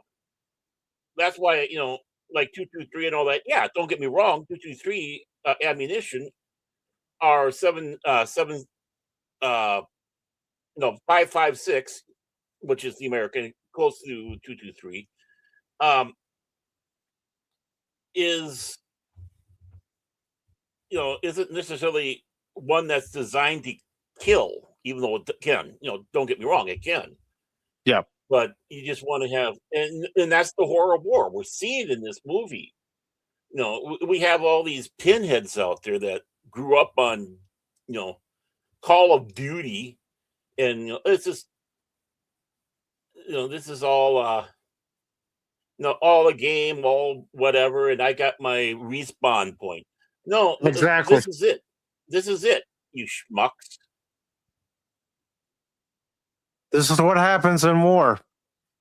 Unfortunately, Mhm. there have been many men and women who have lost their lives during Right. war. They don't get a And not, respawn. yeah, and not in a pleasant way. He just keeps on finding the wounded.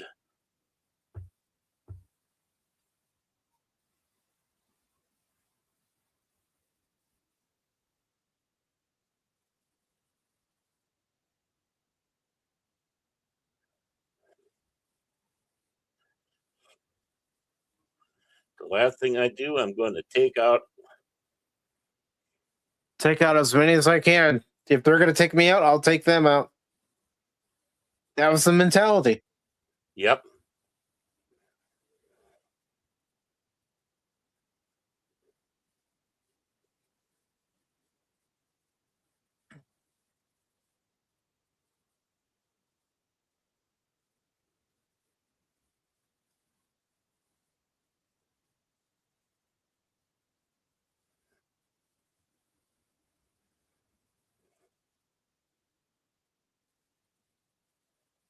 Hmm. Yeah. This is definitely A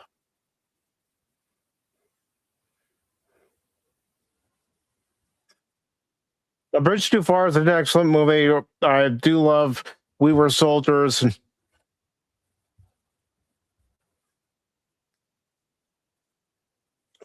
But I think Hacksaw Ridge is a good movie because it tells you the other aspect of war, especially of a conscientious objector.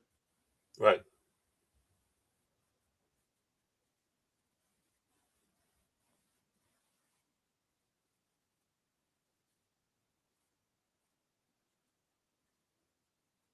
How are you doing tonight, True Rock?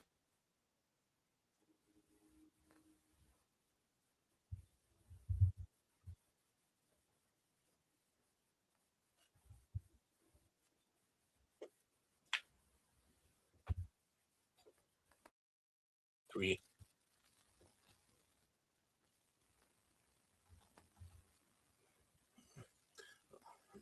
That's a lot that got wiped out. Mm-hmm.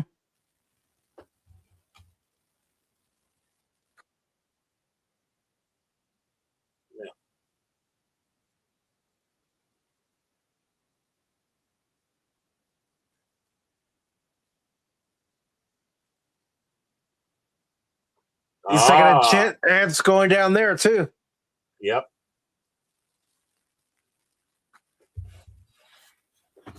One of their tunnel hidey holes. Yep.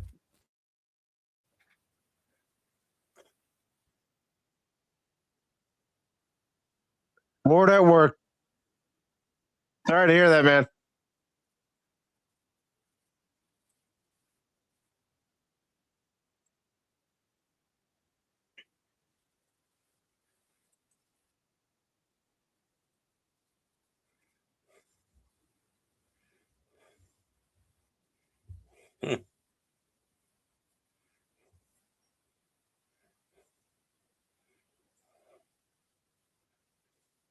Death before dishonor.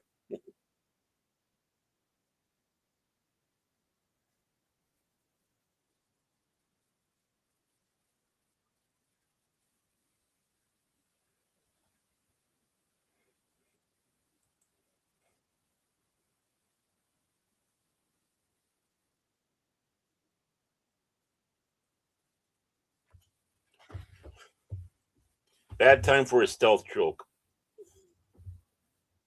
Yep. God.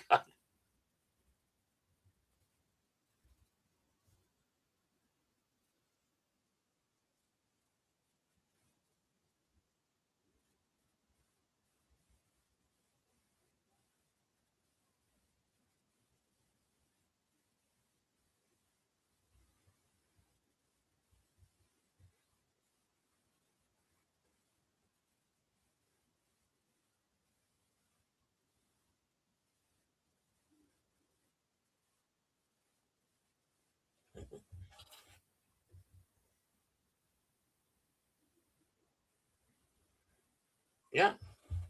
And that's the medics. It's a medic's duty. Yeah. Even the enemy.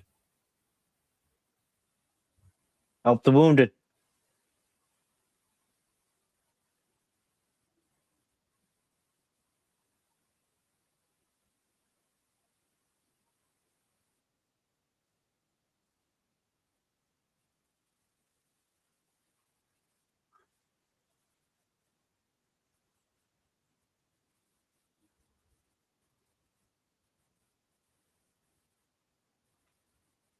Mhm.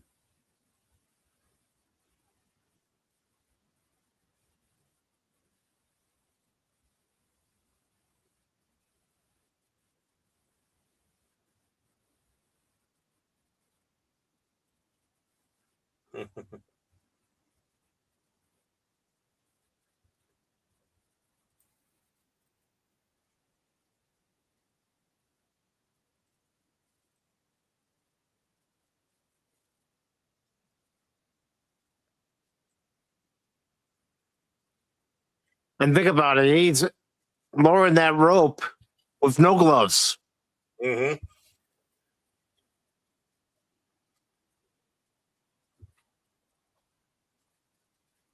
And that rope ain't no silk.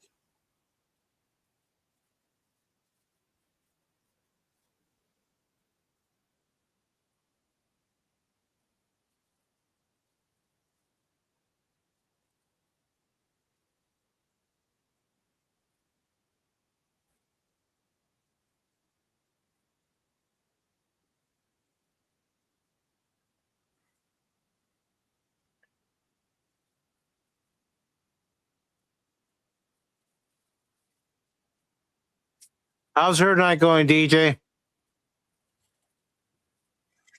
The turtles have taken over.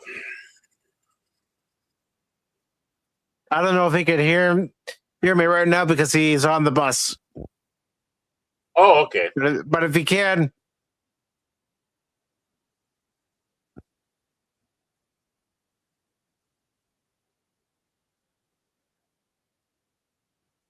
Yep. and see what I mean? Mm-hmm. the rope burn. Mm-hmm.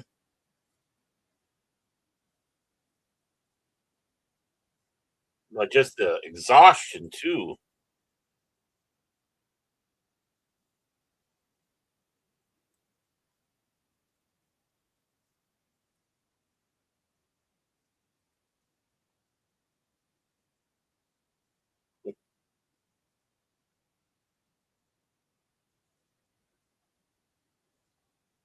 I mean, imagine talking to the real Desmond Doss. Yeah.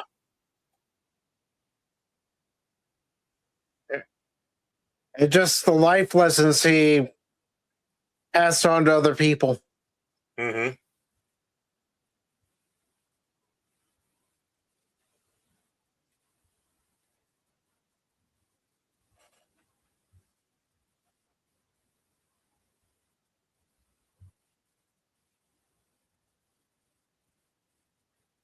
Mm-hmm.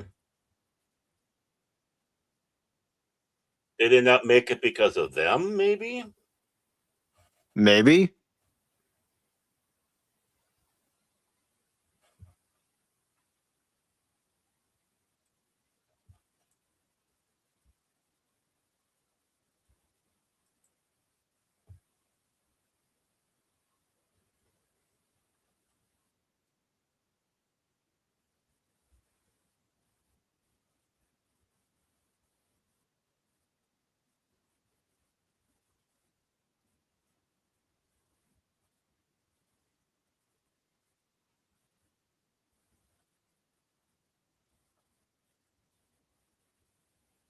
But he doesn't have bullets, so he's got them. So let me ask you, Hmm. seeing Vince Vaughn's performance in this, what do you think? Fantastic. Fan-freaking-tastic performance.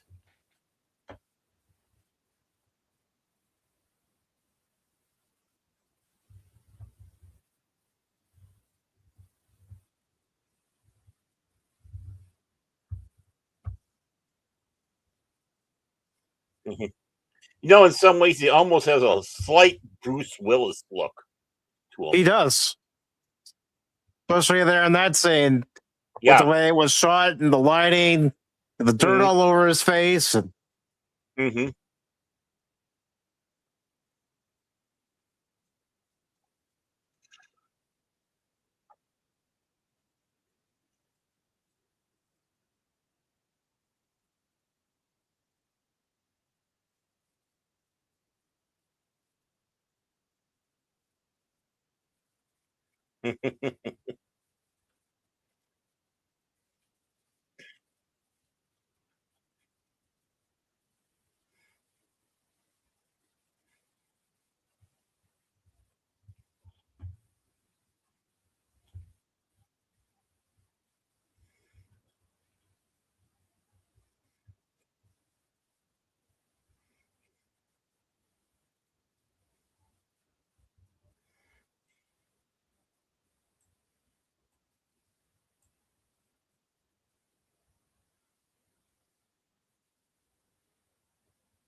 sniper.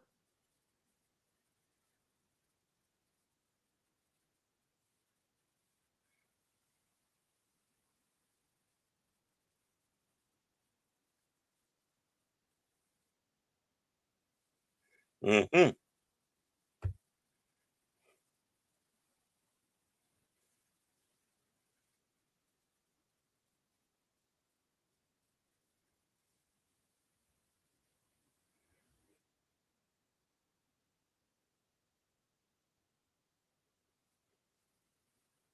Good shooting, Sarge.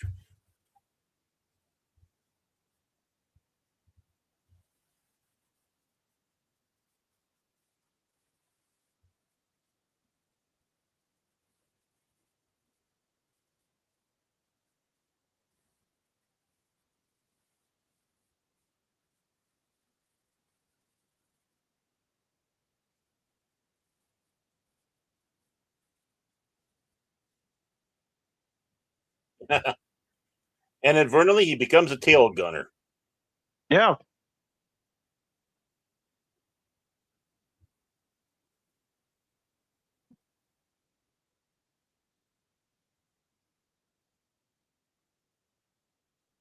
People watch all sorts of things on the bus there, DJ. But I hope your day went well.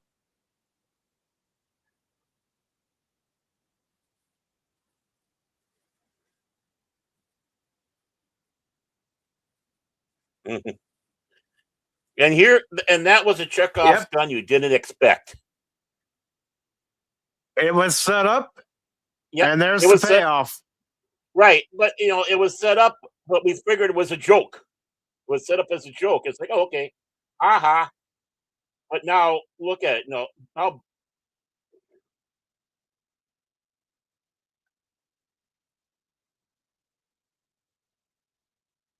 That was a rough landing. Yep. Well, he tried his best with what's called.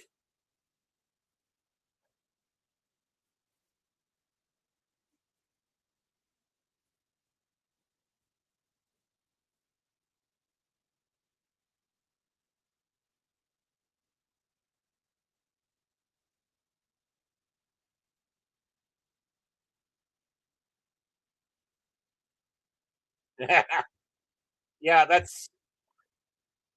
Don't be so quick to look over. They may have the high ground, but our boys, we're ready for them.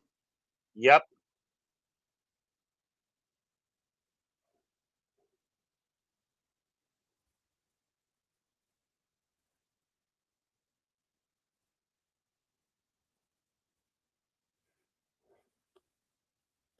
That's.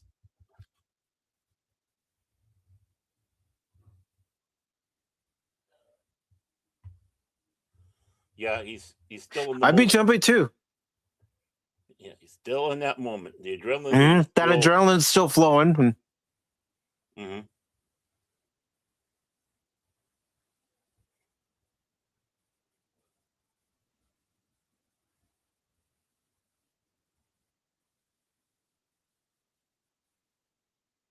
Yeah, now it's starting to. Yep. Starting to fade off. Everything is putting himself through.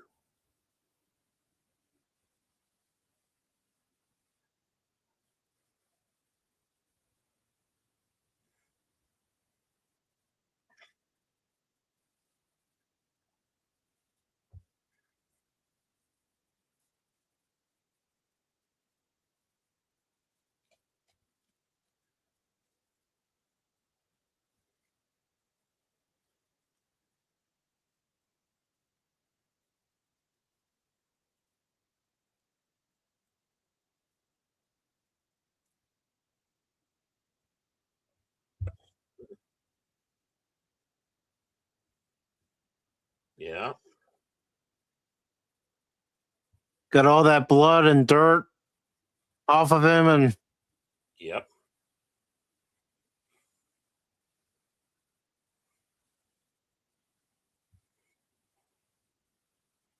His hands all probably bandaged up. mm-hmm.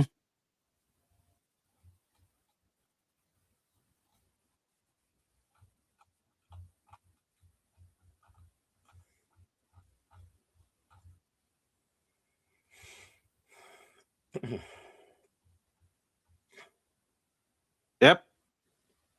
There you see it. Hands are bandaged up too. Mm-hmm.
Mhm.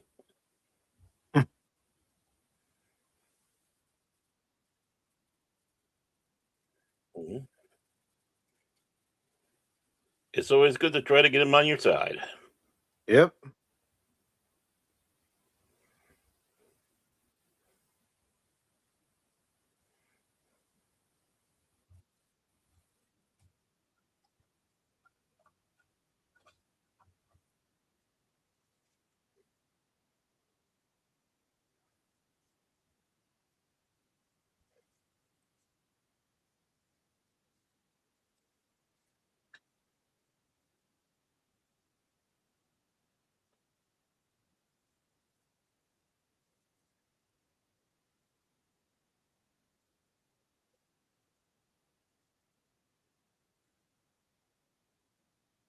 And you know what? It's because of men like Doss. You should be Mhm. proud of this country. Definitely.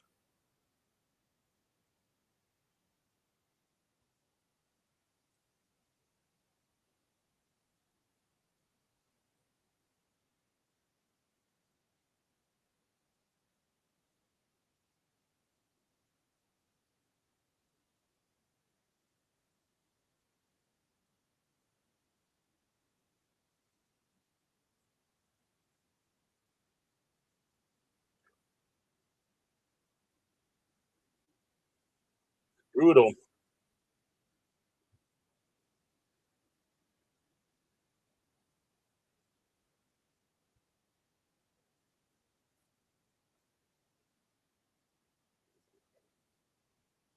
Ooh.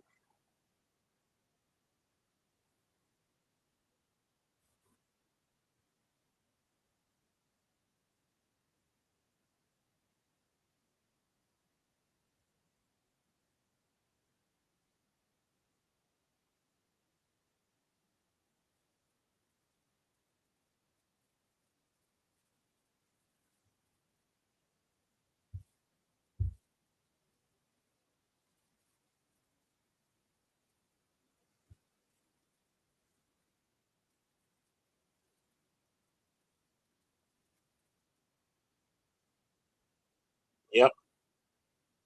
It was a trap.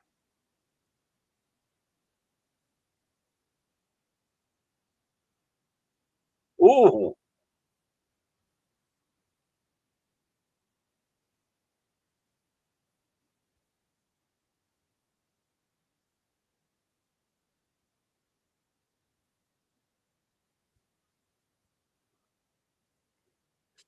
Their own version of we're going to And, take as many with us as possible. yep. And now it brings you back to the beginning of the movie. Hmm.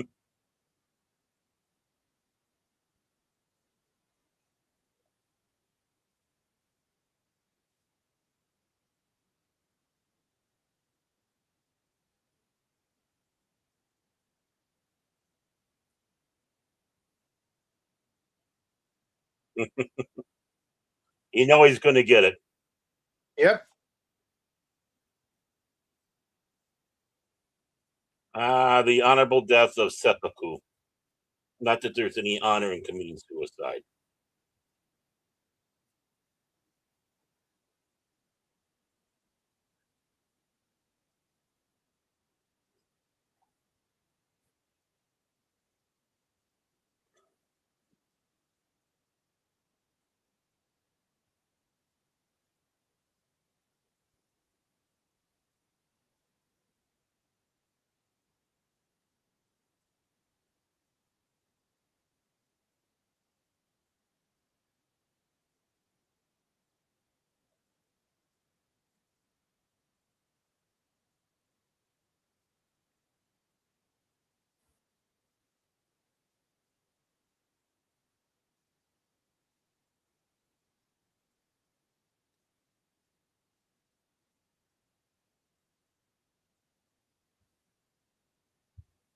Hmm.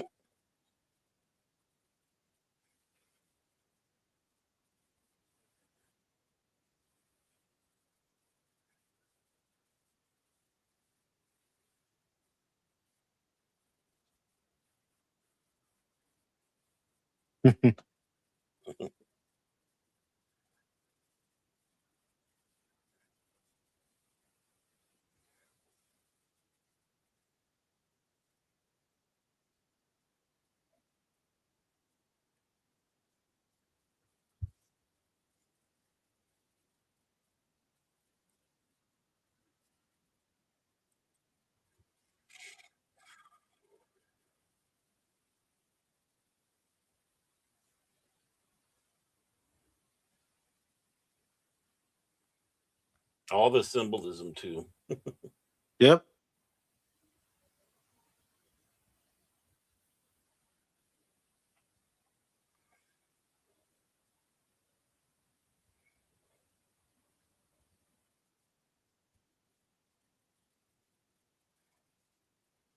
If he was Catholic, they would have made him a saint Mm-hmm. because there's just no doubt about it. What he was doing was a miracle.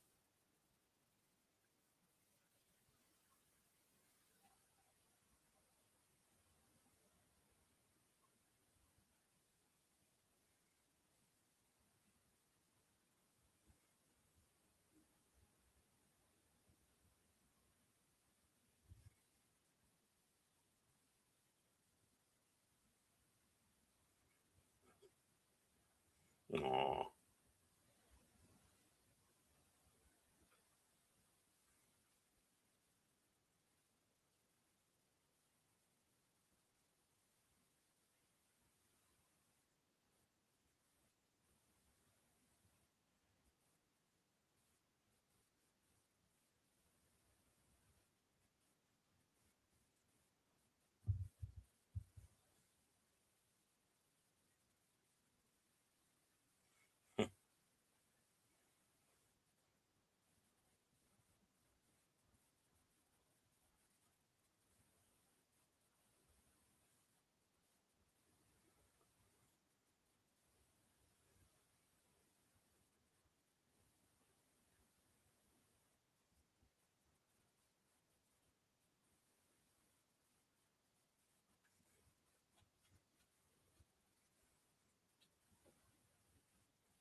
Oh,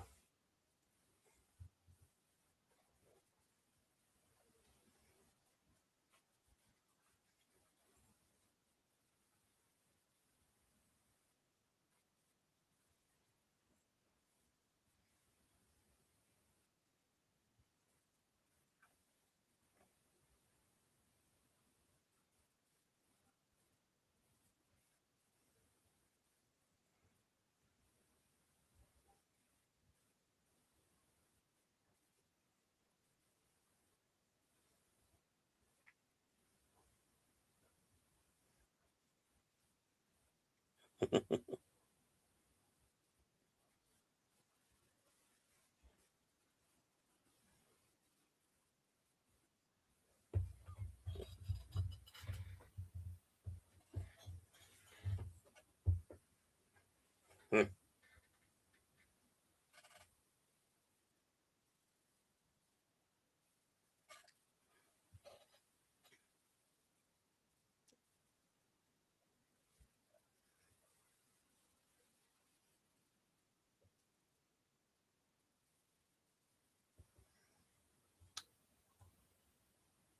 And it's Yeah. because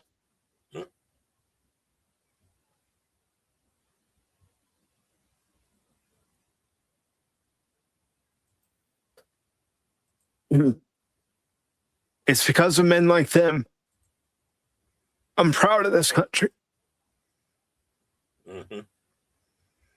Even though there are certain things they can't do because of their conviction, they still wanted to serve. Mm-hmm. It's like I won't. They weren't being, you know, well, like the twat waffles we have today. It's like there was conviction, true patriotism, love of country, love of fellow man. But he also had, most importantly, the love of God. For him, it was God, family, and country. And yeah, and it's again, how much braver can you be? I know I said it before. It's like, how much braver can you be than to run into that hellhole and not have a weapon at all, or even try to take a life? Mm-hmm. You're too busy saving the lives, and yeah, it's just amazing. This is a good film. Again, this is something that should be shown to a lot of people, as he sat back and said. Unfortunately, we got too many people out there that, when the critics, it's so violent and all that, but yet, the Tom Hanks one is, oh, that's perfectly fine. Oh yeah, it was so gritty. It was so gritty and all that stuff. Now all of a sudden you have a problem. Well, I think I know what one of the problems is, Mel Gibson, but that doesn't mean jack at all. And fantastic film. Yeah, and I make no apologies for getting emotional just then, because I grew up getting to know some World War II veterans, and a lot of them are gone now, and the sacrifices all of them made. Yeah, I mean, virtually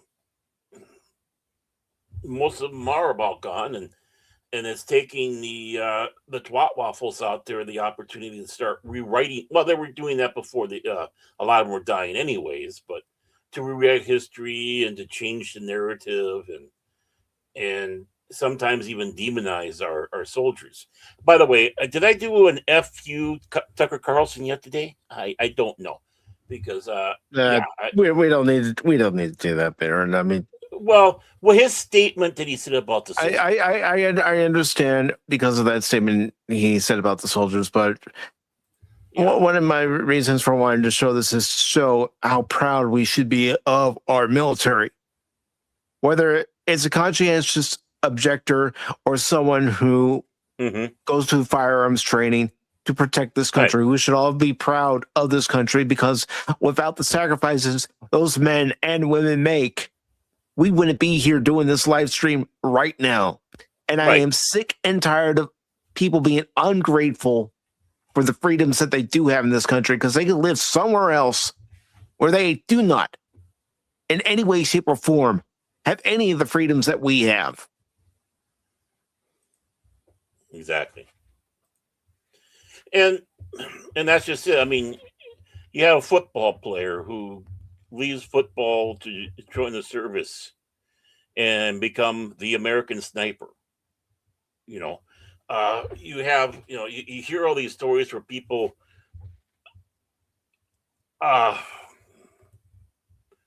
they had to go and, they picked up and went because they believe in doing for the nation. They might not necessarily like the government in power, but they still have a love of their nation. And of course, during World War II, everyone was so fired up to, because, the Japanese attacked us. And then, of course, to do one of the biggest foolish things they ever did, and they declared war against us because they kept their words to the Japanese. Funny that, that they kept their word. In this two-front war. And I know we're all used to seeing more of the stuff on the European side, which was pretty dang bad, but the Pacific theater, it was horrible, but we always seem to want to skirt around that because, well, I'm going to say it. There's a lot in the Japanese industry that want to make sure that's kept hush-hush. Again, like I said before, they have a sanitized version, while that keeps on being beaten down even now about the years between 32 and 45. That 12-year period is like, you're pounding people who have nothing to do with it. Shut up. But, remind, but don't go out there and be constantly, doing the pit bull attack. But for Japan, they need to be made aware. Again, not going out there and shaming the generation today, but to have a lot of them set right. That this is what it was, folks. And there's a lot of Japanese over that know, and such. They're very educated and very knowledgeable in the history. But again, there's some because of that honor system that they have. It was bad enough that they had to surrender. It was, that was a big strike to their honor and such. But the horrible atrocities they had because they viewed themselves as superior over everybody else. And so it doesn't matter what we do to them. Yeah, and the information I was able to find, DJ, was historical accounts confirmed that Desmond Doss did not climb Hacksaw Ridge without a rope ladder. In fact, he used a rope system to save lives, as we saw in the film. Mm-hmm. But the method was not a ladder. Yeah, it doesn't really answer the question all that well, but Yeah. I mean, really, that's what I get for using a search. That's our search. No, I guess I sit back and said that about Tucker because again, young gratefulness, and you know, it's enough. I mean, this country was great. It's not perfect. Is great. No, but it was great. It is great, and we'll want to make it great. There's nothing wrong with that. No nation out there is perfect. None. But I believe ours is more perfect than others, just like the founders of this country said. In order to perform a more perfect union, they were not egotistical enough to believe that they were making a perfect nation. They knew that there were already chinks in the beginning.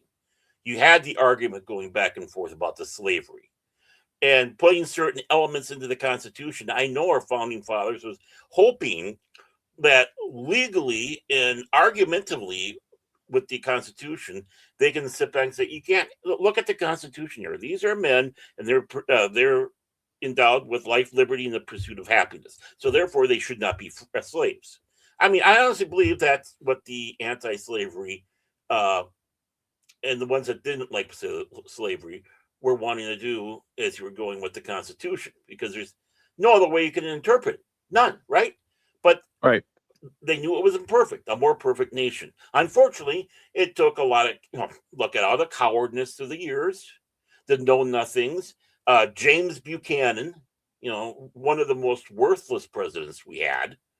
And the reason why we did get into the Civil War, a lot of people want to scream about Lincoln, and if he gets elected, we go to war. Well, that's because he had Buchanan before that. But no, we were willing to lay down our lives for our mistakes. We're willing to make it better, make it, to make up for and make it amends. And that was with the blood of whites and blacks, people that were just off the boat, even American Indians. Mm-hmm. So don't anybody ever tell me this country wasn't great. Those are the great moments. Yes, there are low moments. You can't deny that. But how do you make great moments? It's because, unfortunately, there are those low moments. And the rising above. Like a black man giving us peanut butter, a former slave, George Washington Carver. Every time you open your Skippy, you should thank him. But do we ever... Already brand of peanut butter. I mean, we would have Reese's peanut butter cups if... Oh, yeah. George Washington Carver didn't invent peanut butter. And think about it. If it wasn't for George Washington Carver, the E.T. gang might have destroyed the earth, but he was placated by Reese's Pieces. He saved the world, folks. But no, in all seriousness, though, but when you come around to Pride Month, crickets about George Washington Carver, and many of the others. It's not, when you take a look at the back and this racist there, you know what? No, it wasn't all racist. No, not every place you walked into had the sign "No coloreds," or had the two water fountains, colored and white people. Right? Not every place, but you have elements of places that did, and that's not a lie. But you can't say everybody did, because not everybody agreed with that. So it can't be expressed fully upon us about how bad this entire nation. No, they were still fighting. You still had people going to fight for the rights of people. Then, of course, you had the civil rights marches. And they weren't just in the 60s. No, they were in the 50s. They were in the 60s. I mean, Charlton Heston was walking hand in hand with MLK. I know this is going to ruffle feathers, but Donald Trump was walking hand in hand with Jesse Jackson. and got awarded the NAACP award, along with Rosa Parks, amongst others, at the same time. Oh, not bad for a white dude. And that's just it. We are a more perfect nation. If we weren't, then why does every freaking buddy in the world seem to want to come here? We need to put walls up to keep people out, particularly the illegals, and make sure we get the ones that are coming in legally in and taken care of, because they're the ones that make the effort. They want to be part of this bloody nation. They want to be contributing. They want to become citizens because they see the dream here. Meanwhile, you have other countries out there, they put the walls up so they can keep you in because their countries are shitholes. No, we can't forget the Berlin Wall. No, we can't let these Germans go into West Germany or anything like that. We'll shoot citizens for trying to get over the wall just because they want to get into another country in freedom. We're going to start murdering people. Or just take a look at North Korea today. And all they have just to make sure nobody can leave that country. That's the big difference. If no one wants to come to your country and they want to get out of it, you're not a good nation. Even Cuba. Look what they do to the Cubans that tried to escape. Yeah. And how many Cubans have actually risked their lives to come to the United States? We have a senator who was from Cuba. Came over when he was very young. How in danger his life was. The stars and the stripes mean something, despite what the mainstream media, you don't hate them enough, by the way, says. It's still an ideal. It's still a dream. They see hope behind it. The hope is the message. Life, liberty, and the pursuit of happiness. And I have no issue with somebody who wants to come to the United States to make a better life for themselves. None. But None. Just like other countries would ask for me to enter properly, that's all I'm asking for other people. Enter properly. Yeah, isn't it funny the countries that will do throw you in prisons and do horrible stuff to you, like Mexico, because you try to get in their country illegal, sit back and then say about how horrible we are because we are trying to keep we arrest them, send them back over. It's like, excuse me, it's a two-way street here. Shut the front door. You want people to enter your country through proper channels, but we want people to do the same for our country. When I was in,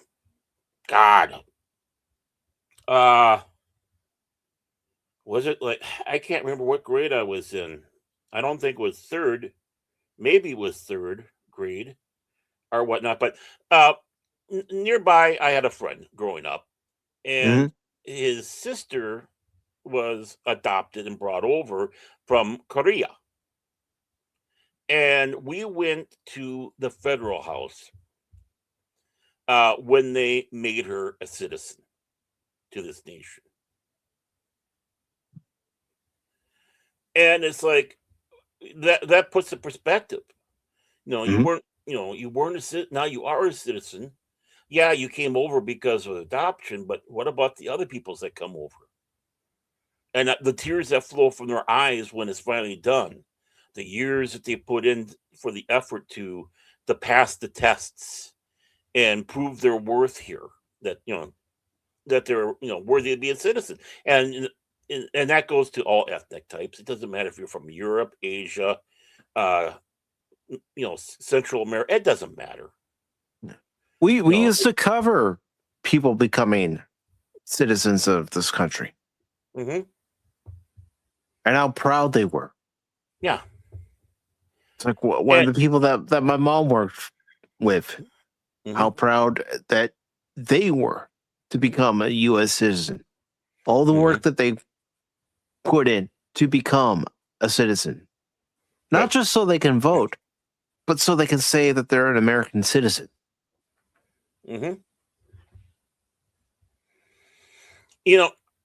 And let's get rid of this one freaking notion as well. People come here, right? And we're the melting pot. What does that mean? Here's my Lutheranism here. What does that mean? Well, it means that, yeah, the people came over, especially, my family and others. Um, they came over and, obviously, they brought a lot of the stuff of their culture that they like to share and have in their homes, but it was a true melting pot. What was a melting pot? They became Americans because the United States has or had its own particular culture in many ways, even more so with the regionals. Mhm. Whether you're in the certain South area or the West Coast or whatever, but it's still homogenized under the United States. You are a United States citizen. We're a country unlike others where race and politics was not the same thing. You are German, and and Germany is for Germans, the ethnics, the ethnic German, or Norway, or whatnot. Here you are a citizen because you want to be, and it doesn't matter what your ethnicity is, as long as you come over and realize you are, and do what you best there. It's not so somebody can come over here and then carve out specifically areas of the country and then try to rule it with their own laws, Mhm. like Detroit.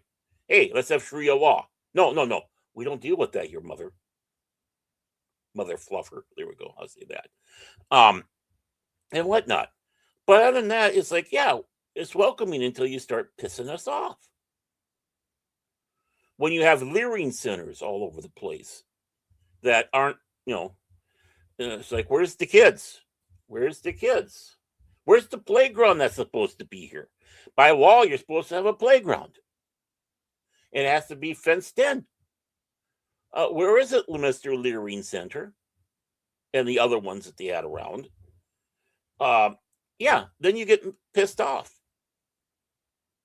You get mad because they're coming over and they are not, it's beyond taken advantage of. But you have someone come over and they do a legitimate business or they work for a legitimate business and they work hard like everybody else. Go down to the bar with the others and crack a beer. Maybe you can't understand what they're saying with the accent, but after the third or fourth beer, you can start understanding. I mean, I don't know. Um, but the big difference, what we appreciate. Are you one of us? Are you bringing your shithole country with you? We don't want the shithole country here. Oh, just like you wouldn't want us to bring our politics over to another country if we're going to live there. Right. Our If I politics have move, no business in another country. The politics of another country have no business in this country. but yeah, if I go over there and I become a citizen of their place, well, you better beware. I might get involved in your politics. And I'm sorry, England, I'd be a Republican, small r, by the way, because I don't believe in royal families. I suppose you could call it. I would be considered an anti-royalist. I'd be a liberal one, though. I would still keep the royal family, but I would really clip their wings. You ain't going to have all this money no more, type of thing.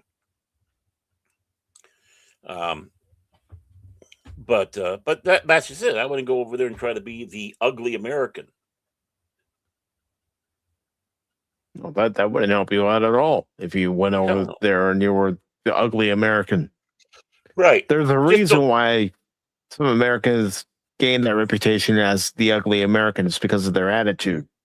Yeah, and they'll be the first ones to tell you they're worldly. They know all this stuff. But then they'll go bug flapper if they can't find a McDonald's, or they don't have that particular dish there that we have here from McDonald's. Like, how dare they? Come on, can't Different you do this country, for me? different menu, different rules, Well, different when ways I of go, going about things. yeah. Well, when I've gone to other countries, right, it's like I want to experience what they got.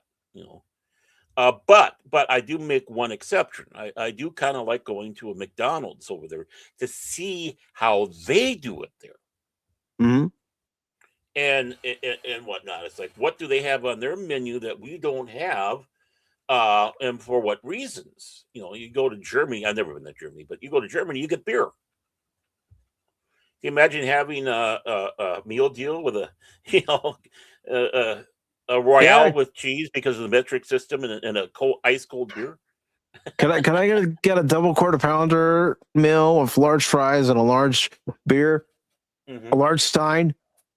Yeah, large Stein. Yeah, I'll be right back. All right, but Darren's absolutely right. You don't go over to another country to experience what you would experience at home. You go to another country so you can experience the local culture.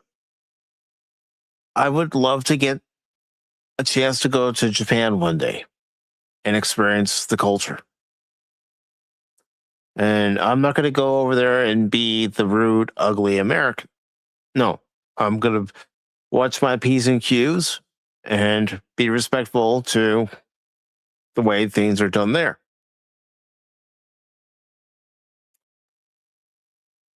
But I do appreciate everybody who joined us over in the Kosmi for Hacksaw Ridge. And at this time, with Baron just being disposed for a moment, we're going to go ahead and take a look at the weekend box office for this past weekend. And let me just play this.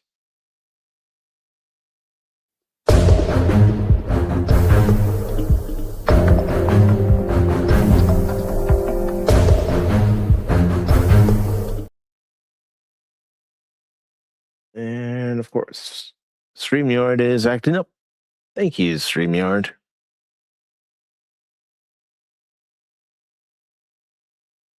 Let me try to share my screen. Come on, StreamYard. I love it when StreamYard works flawlessly, but when it doesn't work, yeah. Let's do this. All right. Let's try this again. Yeah, I wasn't able to play it like I normally would because StreamYard was being a butt. It sounded like the breaking news. Was that what you played? I probably did. I just hit one of them over and over again just to see if it would work. I didn't care which one. Okay. No. We just saw a movie that was, very gruesome and such. But I think we found something even more gruesome right here. Yeah. The summer blockbusters, they're not there. Where's Grogu and Mandalorian? Not in the top 5. That's for damn sure. Amen. Was that movie even out? It's still playing at my local theater. I don't know how many more theaters have it. No, but it seemed to be a big a blink and it's gone type of situation. Oh, December 6th. Ain't that swell? Yeah, but its box office keeps dropping. And as far as the theaters that are still carrying it, it's down to 2,680. Look at Masters of the Universe. Look how far that dropped from last weekend to this weekend. 70%. 0.6%. That is look at Scary Movie had even a bigger drop in percentile. Yeah, 73.3%. And that was the highest grossing movie last weekend with 55 million. Yeah. And now it's 14. I mean, that's like I mean, just on that is even when we had movie drops back in in the older days, and they were not good movies. They didn't have that huge of a drop. I don't think even Star No. Trek V had that big of a drop, and it No, had I a don't big think. I drop. don't think Nemesis had that big of a drop. Yeah, I mean, Star Trek V had a huge drop from one week to the other, but I don't think it was anywhere near those percentiles. I mean, gee, how many crickets? A quarter of their take. You know, oh Mhm. God. I mean, yes, I said it last weekend. Amazon doesn't care about Masters of the Universe because they have Amazon money to burn. So Do they've they already have been the out rocket? there. Well, that was Bezos. Yeah, but he's Amazon. I realize he was the CEO of Amazon, but Oh, he's not. No, he's okay. yeah, he's not directly in charge of Amazon anymore. No, he's no Elon. So Yeah, well, but 70.6% drop. And yeah, for some people, they love Masters of the Universe. They think it's a great movie. Some people would say, if this came out in 87, they would have loved it. But the thing is, Masters of the Universe doesn't have the pool it used to. no. And that's unfortunate. And also, some of this, Marvel-like jokes that were in it. And yes, folks, I have seen it. I can speak on having seen it. I have a review of the movie on this channel. But Masters of the Universe, they fumbled. Mm-hmm. They fumbled. I saw one tweet where someone said, imagine if they made Masters of the Universe more appealing for the older fans and made it more serious. Right. That would have worked. But instead, they had one joke after another, and a joke I didn't even tell you and Cash about or anyone in the audience about because I was trying not to spoil anything. But basically, Skeletor makes a joke about what's in between Adam's legs. Oh God. Yes. But you know what, Baron? Once it comes on Prime, you and Cash and everyone else can judge it for yourself. I'll do my best to keep my mouth shut. I'm not making any promises. Thanks, Mike. Hey, it's no different from when we watched Superman. You and Cash had pretty much seen all the movie, and I hadn't seen it. I wanted to judge it for myself. Well, I wouldn't say I seen.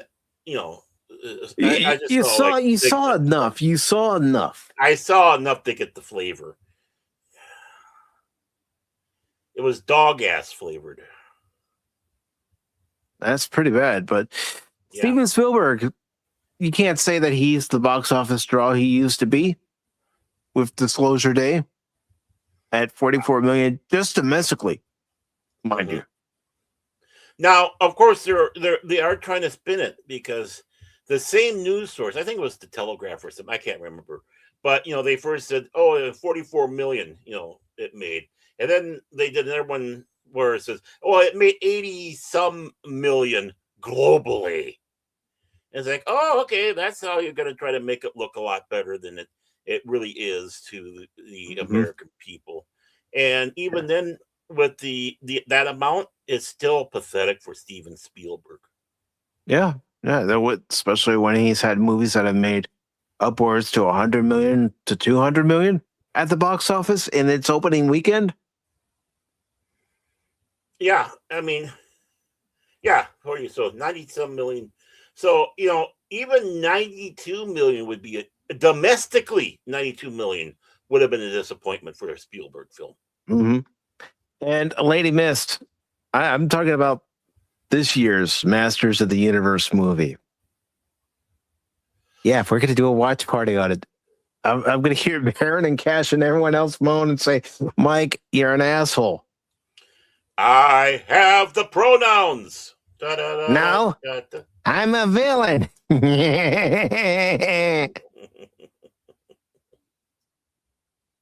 No. When you guys see it, I'm interested in seeing all your comments in the chat. Did you see what, or did Cash only do that to me? He sent an article on Discord about how the girl who plays Tila, yeah, she was finding inspiration from Ray. I saw that in a post on X that Camila Mendez was inspired by Ray from the sequels, Daisy Ridley. So yeah.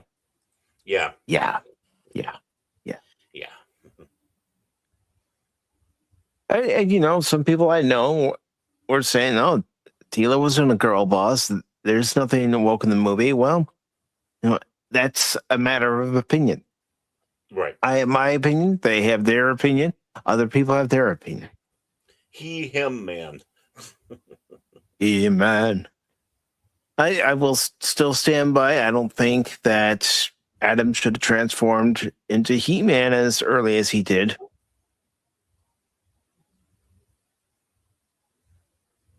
And of course, you have Obsession.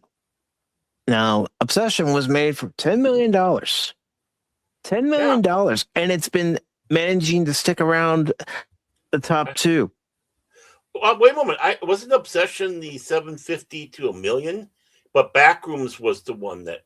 Yeah. I'm sorry. I got that mixed up. Backrooms is the 10 million one, while Obsession was 750,000 to $1 million. But still, Baron, these two movies are still raking in money. Better than Disclosure Day, better than Masters of the Universe, Scary Movie. Yeah, I mean, the grosses between the two of that one and Backrooms is getting to be pretty close. The domestic, that is. But look at that. 750 to do 1 million, and that's what you're bringing in. Sign me up. That's what you call a hit, ladies and gentlemen. Whether you're into horror movies or not, this movie is a hit. As is Backrooms. The biggest, and then their Scary Movie. Yeah. Well, I'm still gonna show it because last week its domestic total was 55 million, and then it had its drop. Yeah. Well, that's what I'm saying. It's like, Scary Movie. Yeah, they're doing hot gangbusters, and Backrooms, for what was it, 14 or whatever mil, and then look at that. 10 million for Backrooms. Okay. And look at that return. God, I wish I had money to invest in those films. Can you imagine how much money I'd have in my pockets right now? And if you were a rich man, all day long he'd beady bomb. If he were a wealthy man. Sorry. I would drive. If there's one show I do like a song from, that's Fiddler on the Roof. That is a good song. Tradition. It was the one musical that my mom and sister and grandmother would watch, and I actually would sit there and watch it and wouldn't moan and groan and go, "Oh my God, this is killing me." If I invested in both of those films and the money would rake in, you know what I would do? What would you do? I would drive by both yours and Cash's place in a giant limo, dressed up like the guy from the Monopoly board, the eye monocle and all that, and then roll down your the window. Silk top hat. Yep. And as we roll your jacket with the tails. Exactly. And as I drove by, I'd be flipping the bird. No, I'm just kidding. Maybe cash, but yeah. You flip the bird at me, I'm going to say, "Stop the car, fat ass." And I'd send out my bodyguard, "Fat bastard." Oh, please. I'll just touch him and he'll kill over.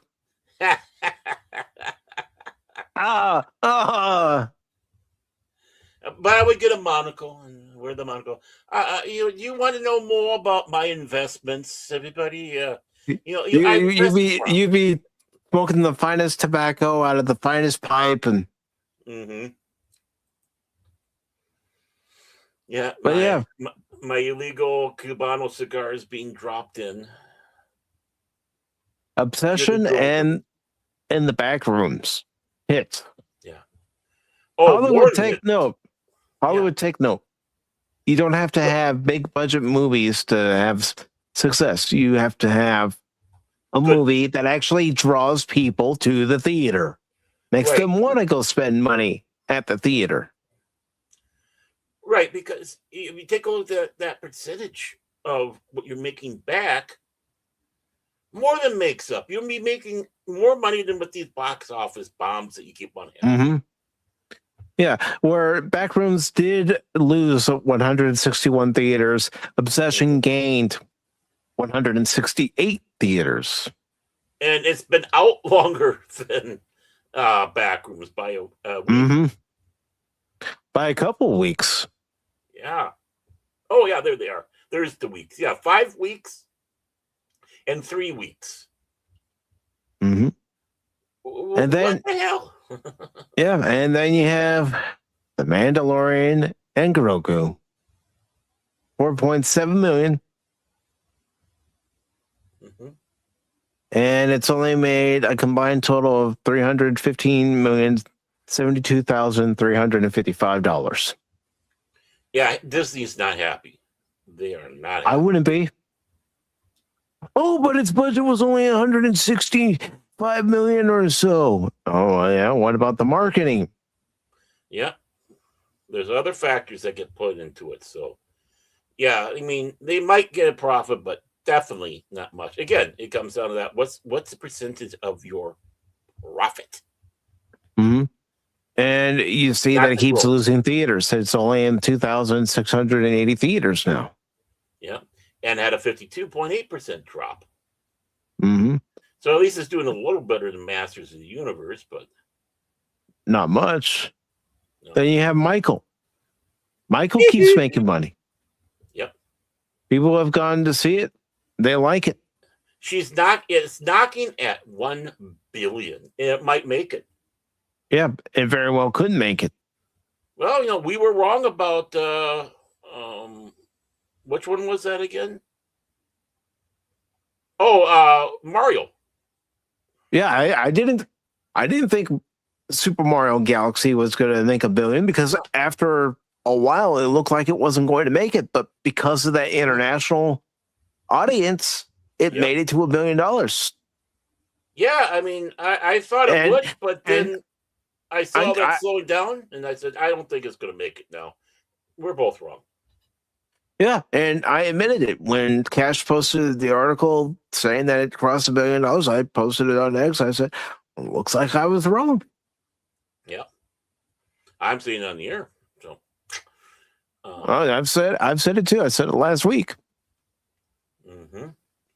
But yeah, I mean, I did go that I don't think it's going to make it, because it looked like it was starting to really slow down. And it's like, boom, and then it surprised us. It's like, last time I listened to you, Mike.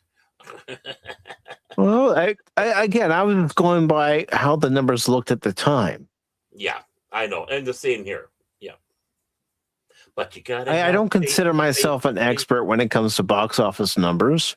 No, I'm not either. But you got to have faith. The Furious. A father fights fiercely against ruthless kidnappers to save his abducted daughter. Sounds like Taken. I have a very unique set of skills. Well, that too. Yeah, that's right. Yeah, that's right. Come on. Remember when I said I was going to kill you last Sunday? I lied. I love that line. Yeah, so that didn't do too well in its first week. And then Stop That Train. That sounds like, a movie you would have seen back in the day. 2 train stewardess BFF. Switch from a dull railway to the luxurious Glemazonian Express. During a massive storm, they must work with snooty first-class crew and President Gagwell to prevent disaster in L.A. Well, the plot sounds stupid. I know. It sounds like one of those stupid that might be interesting to watch. But, it only had... So it might be one of those so bad it's good type of movies, You watch it and you start riffing it. Yeah, like Galaxina. Yeah. But, you take a look how many theaters that was in. The Furious and that. Look at that. Yeah. Pathetic amounts. Yeah. So we don't know if that's even affecting things. And I never heard of these films anyway, so... And it's absolutely pathetic that Pressure wasn't given a wider release, even though when you look on here before it's released, it's saying wide release, but it was only 1,000 and some odd theaters. Yeah, it's dropped as far as how many theaters have it currently, but yeah, this movie was the one I wanted to see because it dealt with another aspect of the D-Day landing, the weather. They didn't give this movie a chance. Focus Features, which I believe is a division of Universal. If I'm wrong, please correct me. Yeah, they did a piss poor job. What is it? Because Brendan Fraser's in it? Yeah. And Devil Wears Prada 2. I guess that's a success. I guess it's made its money back. Let me do some research here and find out what its budget was. And I'm only talking about this because I know a few people who wanted to see it because they liked the first one. I didn't see the first one. It's not my type of film. Oh, well. No, my mom and sister saw the first one. They enjoyed it, but I had absolutely no interest in seeing it. Well, Okay, so I got press, and I'm not interested in seeing it. So. Its reported budget was $100 million. So $675 million worldwide. Yeah, it's turned a profit for Disney. More so than Mandalorian Grogu. And Mortal Kombat 2, I've heard it's already on streaming. Let me confirm that, though. Before I sound like I'm just talking out of my ass.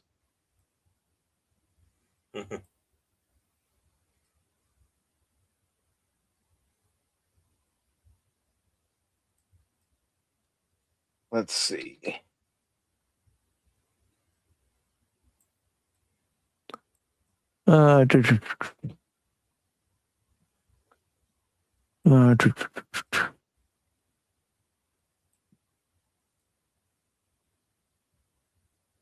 Let's see. Nope, that's not giving me the answer I want. Well, let me be more specific.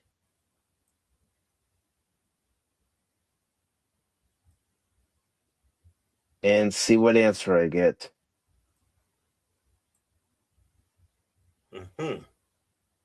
He wants answers. He wants them now. Well, I want to be accurate here, Baron. I know.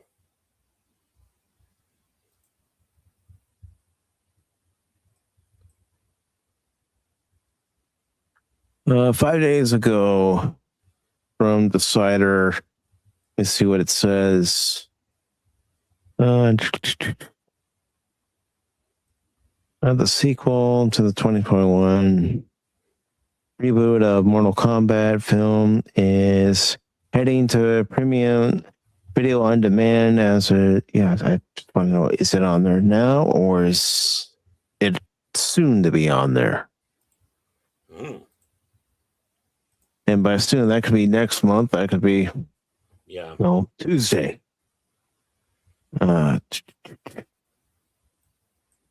Tuesday. All right. It's not really giving the answer.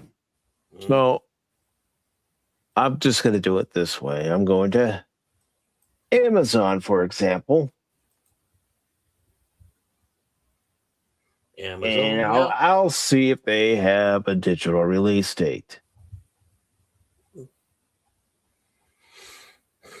A digital release date from Amazon? Nah.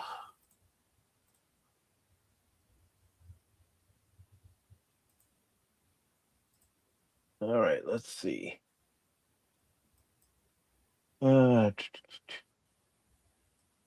Okay, well, it says the Blu-ray releases on the 28th of next month. Now, as far as digital, I'm looking for that right now. Digital. Let's see. Come on, don't give me the physical and the digital. I'm just asking for digital. All right. Oh, looks like you can buy it right now, folks, on Amazon. Buy it for $24.99 for the digital copy. Or you can rent it for $20. Might as well just wait till it comes out on physical and then wait for that rental price to drop. Mm-hmm. Or get the physical. Yeah. So yes, it is available to watch now on Amazon if you want to spend over $20 to do so. I certainly wouldn't do that.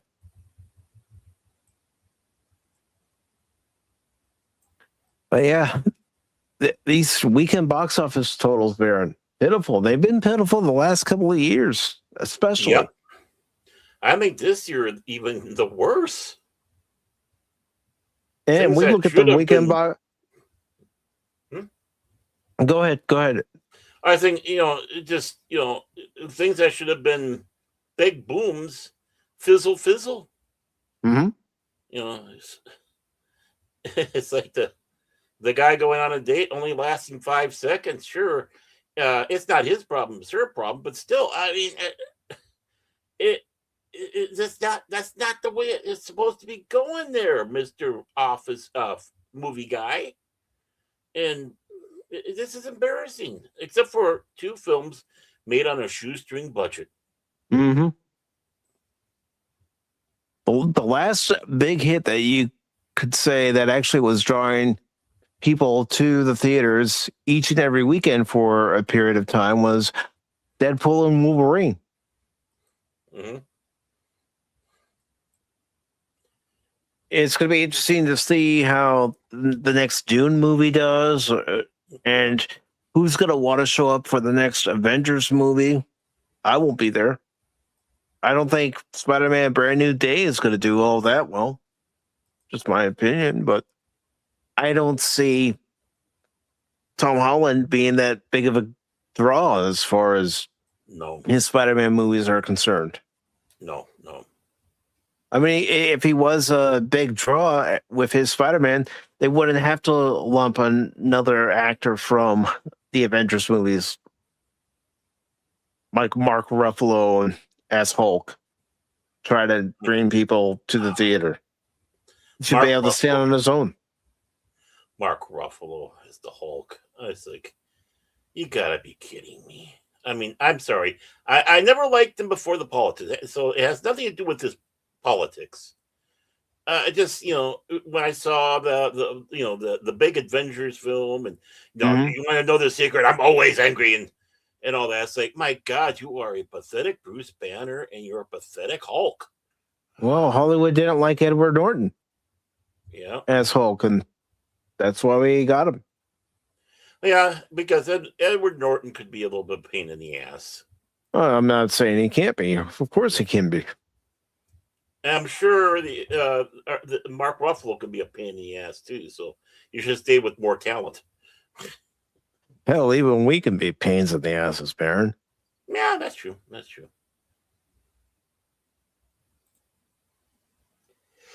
Just ask Cash. Yeah. But before we get out of here, was there anything you wanted to talk about? No, I think we pretty much talked about everything. A good movie. Yeah, I mean, if you got people who have no problems watching a movie that is violent but really impacts and makes a point, especially about war, I definitely recommend Hacksaw Ridge. It seems like some of the best war films and best war stories. You go in there and get gripped in it, basically anti-war. Like All's Quiet on the Western Front. What a great book that was in the first movies. What a great movie that was. but but very anti-war. This film, Mel Gibson gave us a very anti-war movie, but it still celebrated the courage of the people that were involved in it. And that's the thing is it's nice to see something that's not the John Wayne gung-ho type of thing, that actually really shows the consequences, especially in this age of Call of Duty, where it's like, I just go to the respawn point. See, I know all about war. I'm ready for war. I'm going to sign up. Well, you go right ahead and do that, Baron, and then you'll be shocked about reality. Oh yeah, well, yeah. Oh yeah. I mean, well, these guys wouldn't. The ones that are saying all that wouldn't sign up anyways. One, they probably wouldn't be brought in. They'd be probably 4F for their size and the beard chin. And I don't think the sergeant would be yelling. Will appreciate them yelling, what a hot pocket here, and my shit bucket's full. Can you empty it? But what would you rate Hacksaw Ridge on your scale? 4 popcorn buckets. Solid. 4 popcorn buckets. Come on, Mike, speak. Yeah. You've been doing it most of your life. But 4 popcorn buckets out of 5. And I bet those popcorn buckets would have butter. You know it, man. You know it. Always buttered. And as far as my rating for this movie, I give it an 8 out of 10. So roughly about the same. Yeah. I enjoy this movie. It's one I can sit down. I don't get bored because you're glued in from the moment the movie starts, especially with it starting with Desmond being lured down from Hacksaw Ridge. But I would highly recommend this movie to anyone who wants to watch it. Now, before we get out of here, plus his hot wife. Woo. Is there anything you want to promote? Anyone you want to promote? Nobody I can think of at the time. Like I said, I always like to promote Pops because of all the good work he does with all of us, and such a friend of the channel. Other than that, no, I got my works cut out for me tomorrow. So, it's good. I'll be doing a recording with Pops on Tuesday. Oh, what are you going to be doing yours on, or can't you see? I will tell you behind the scenes. Yes. Yes.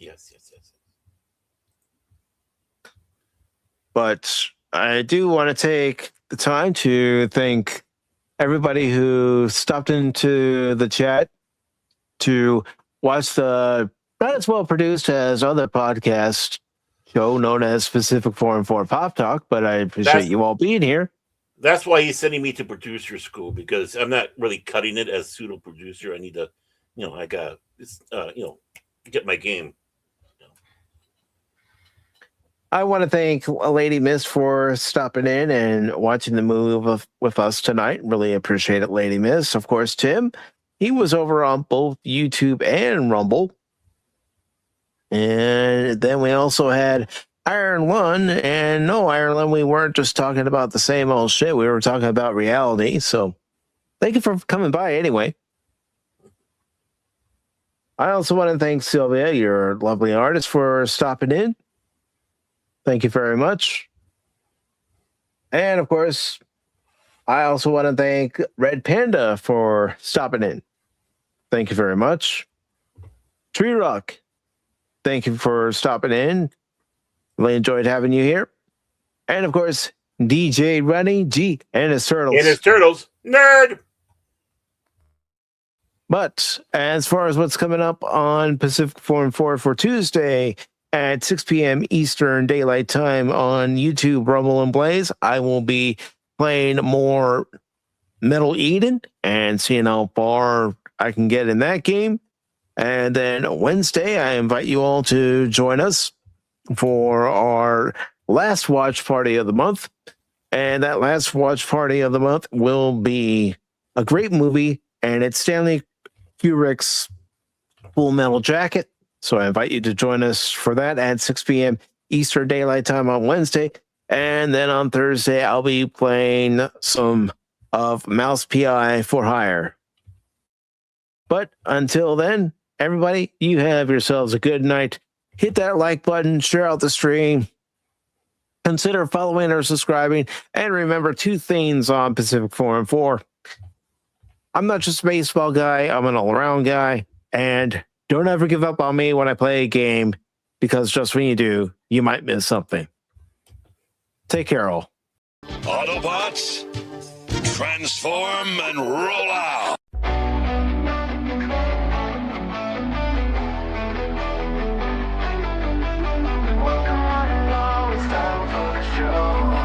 Pacific414 for Pop Talk is here.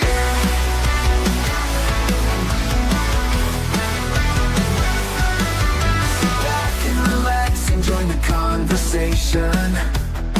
We've got Baron, Orman Tagge, Cashmoney007 and even Mike too. Pop culture, entertainment, news and reviews. Discussions will have opinions made from the panel to the chat. Everyone is welcome here. Reactions, watch parties, and special guests. We like to have a good time. Pacific414 for Pop Talk is underway. Pull up a seat, we're inviting you to stay. Articles, collectibles, reviews, you say. Baron, Cash, and Mike bring the fun tonight. Now sit back, relax, enjoy the show. Don't forget to like or comment below. We almost forgot to share out the show. Pacific414 for Pop Talk is one of a kind. It's true. It's true.